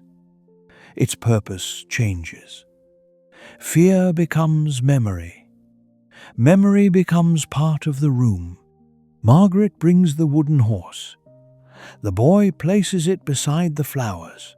The bone button follows. A small collection forms on the shelf. No shrine was planned. No name is written. Still, the objects hold a history. Joan, the boy, the widow's daughter, the lane, the months of candles, the household before and after. Thomas says the shelf is becoming cluttered. Alice says he may clean it himself. The objects remain. Night comes slowly. Summer light lingers above the roofs. The city resists darkness. Eventually, lamps appear. Shutters close. Voices soften. You climb upstairs. The room is hot. The blanket remains folded at the foot of the bed. You do not need it. Still, you touch the wool. The texture carries winter back for one moment. The first bell. The rain. The closed door.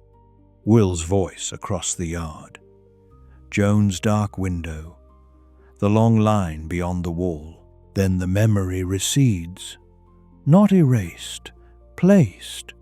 Below, the household prepares for sleep. The boy has gone to his aunt. He will return before dawn. Tomorrow, he will spill less water. Margaret will shape better dough. Thomas will complain. Alice will remember every account. The bakery will open. The city will come to the door.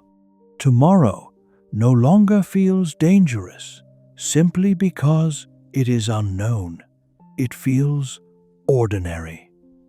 That is a gift few people notice until it is lost. You open the shutter wider. The Thames catches the last light. Church towers rise beyond roofs. Smoke thins into the evening. A cart passes. Someone sings. Far away, one bell sounds, then stops. No second bell follows. You breathe in. The air carries bread from below. River damp, wood, summer, London. The city is not healed completely. Cities may never heal completely. They build around wounds. They change streets, change hands, change stories, then continue. You have lived inside that continuation. You have watched fear enter through rumor, watched it cross a river, a threshold, a yard, watched it become bells, carts, empty stalls, then watched other things return. Bread, music, work, argument, children, plans. No victory erased the dead. No single morning ended the plague. Life simply began taking more space than fear. Tonight, life fills the lane. It fills the bakery. It fills the room below. You do not need to hold the whole city in your thoughts. Let it become roofs and distant light. Let the river carry the rest.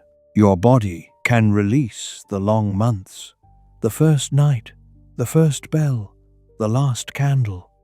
All of it may settle now. The bed is beneath you. The wall is solid. The window is open to warm air. No cart has stopped. No one is knocking. The city sounds alive, but not loudly enough to keep you awake. The oven is cold for tonight. Tomorrow's flour is measured. The door is barred. The household is safe. The lane is quiet. The river moves. Let every breath become slower. You have walked enough streets, carried enough bread, and heard enough names. Tonight, there is no work left. Only rest, darkness, and the soft movement of a city that survived. Sleep now. London will still be here when you wake.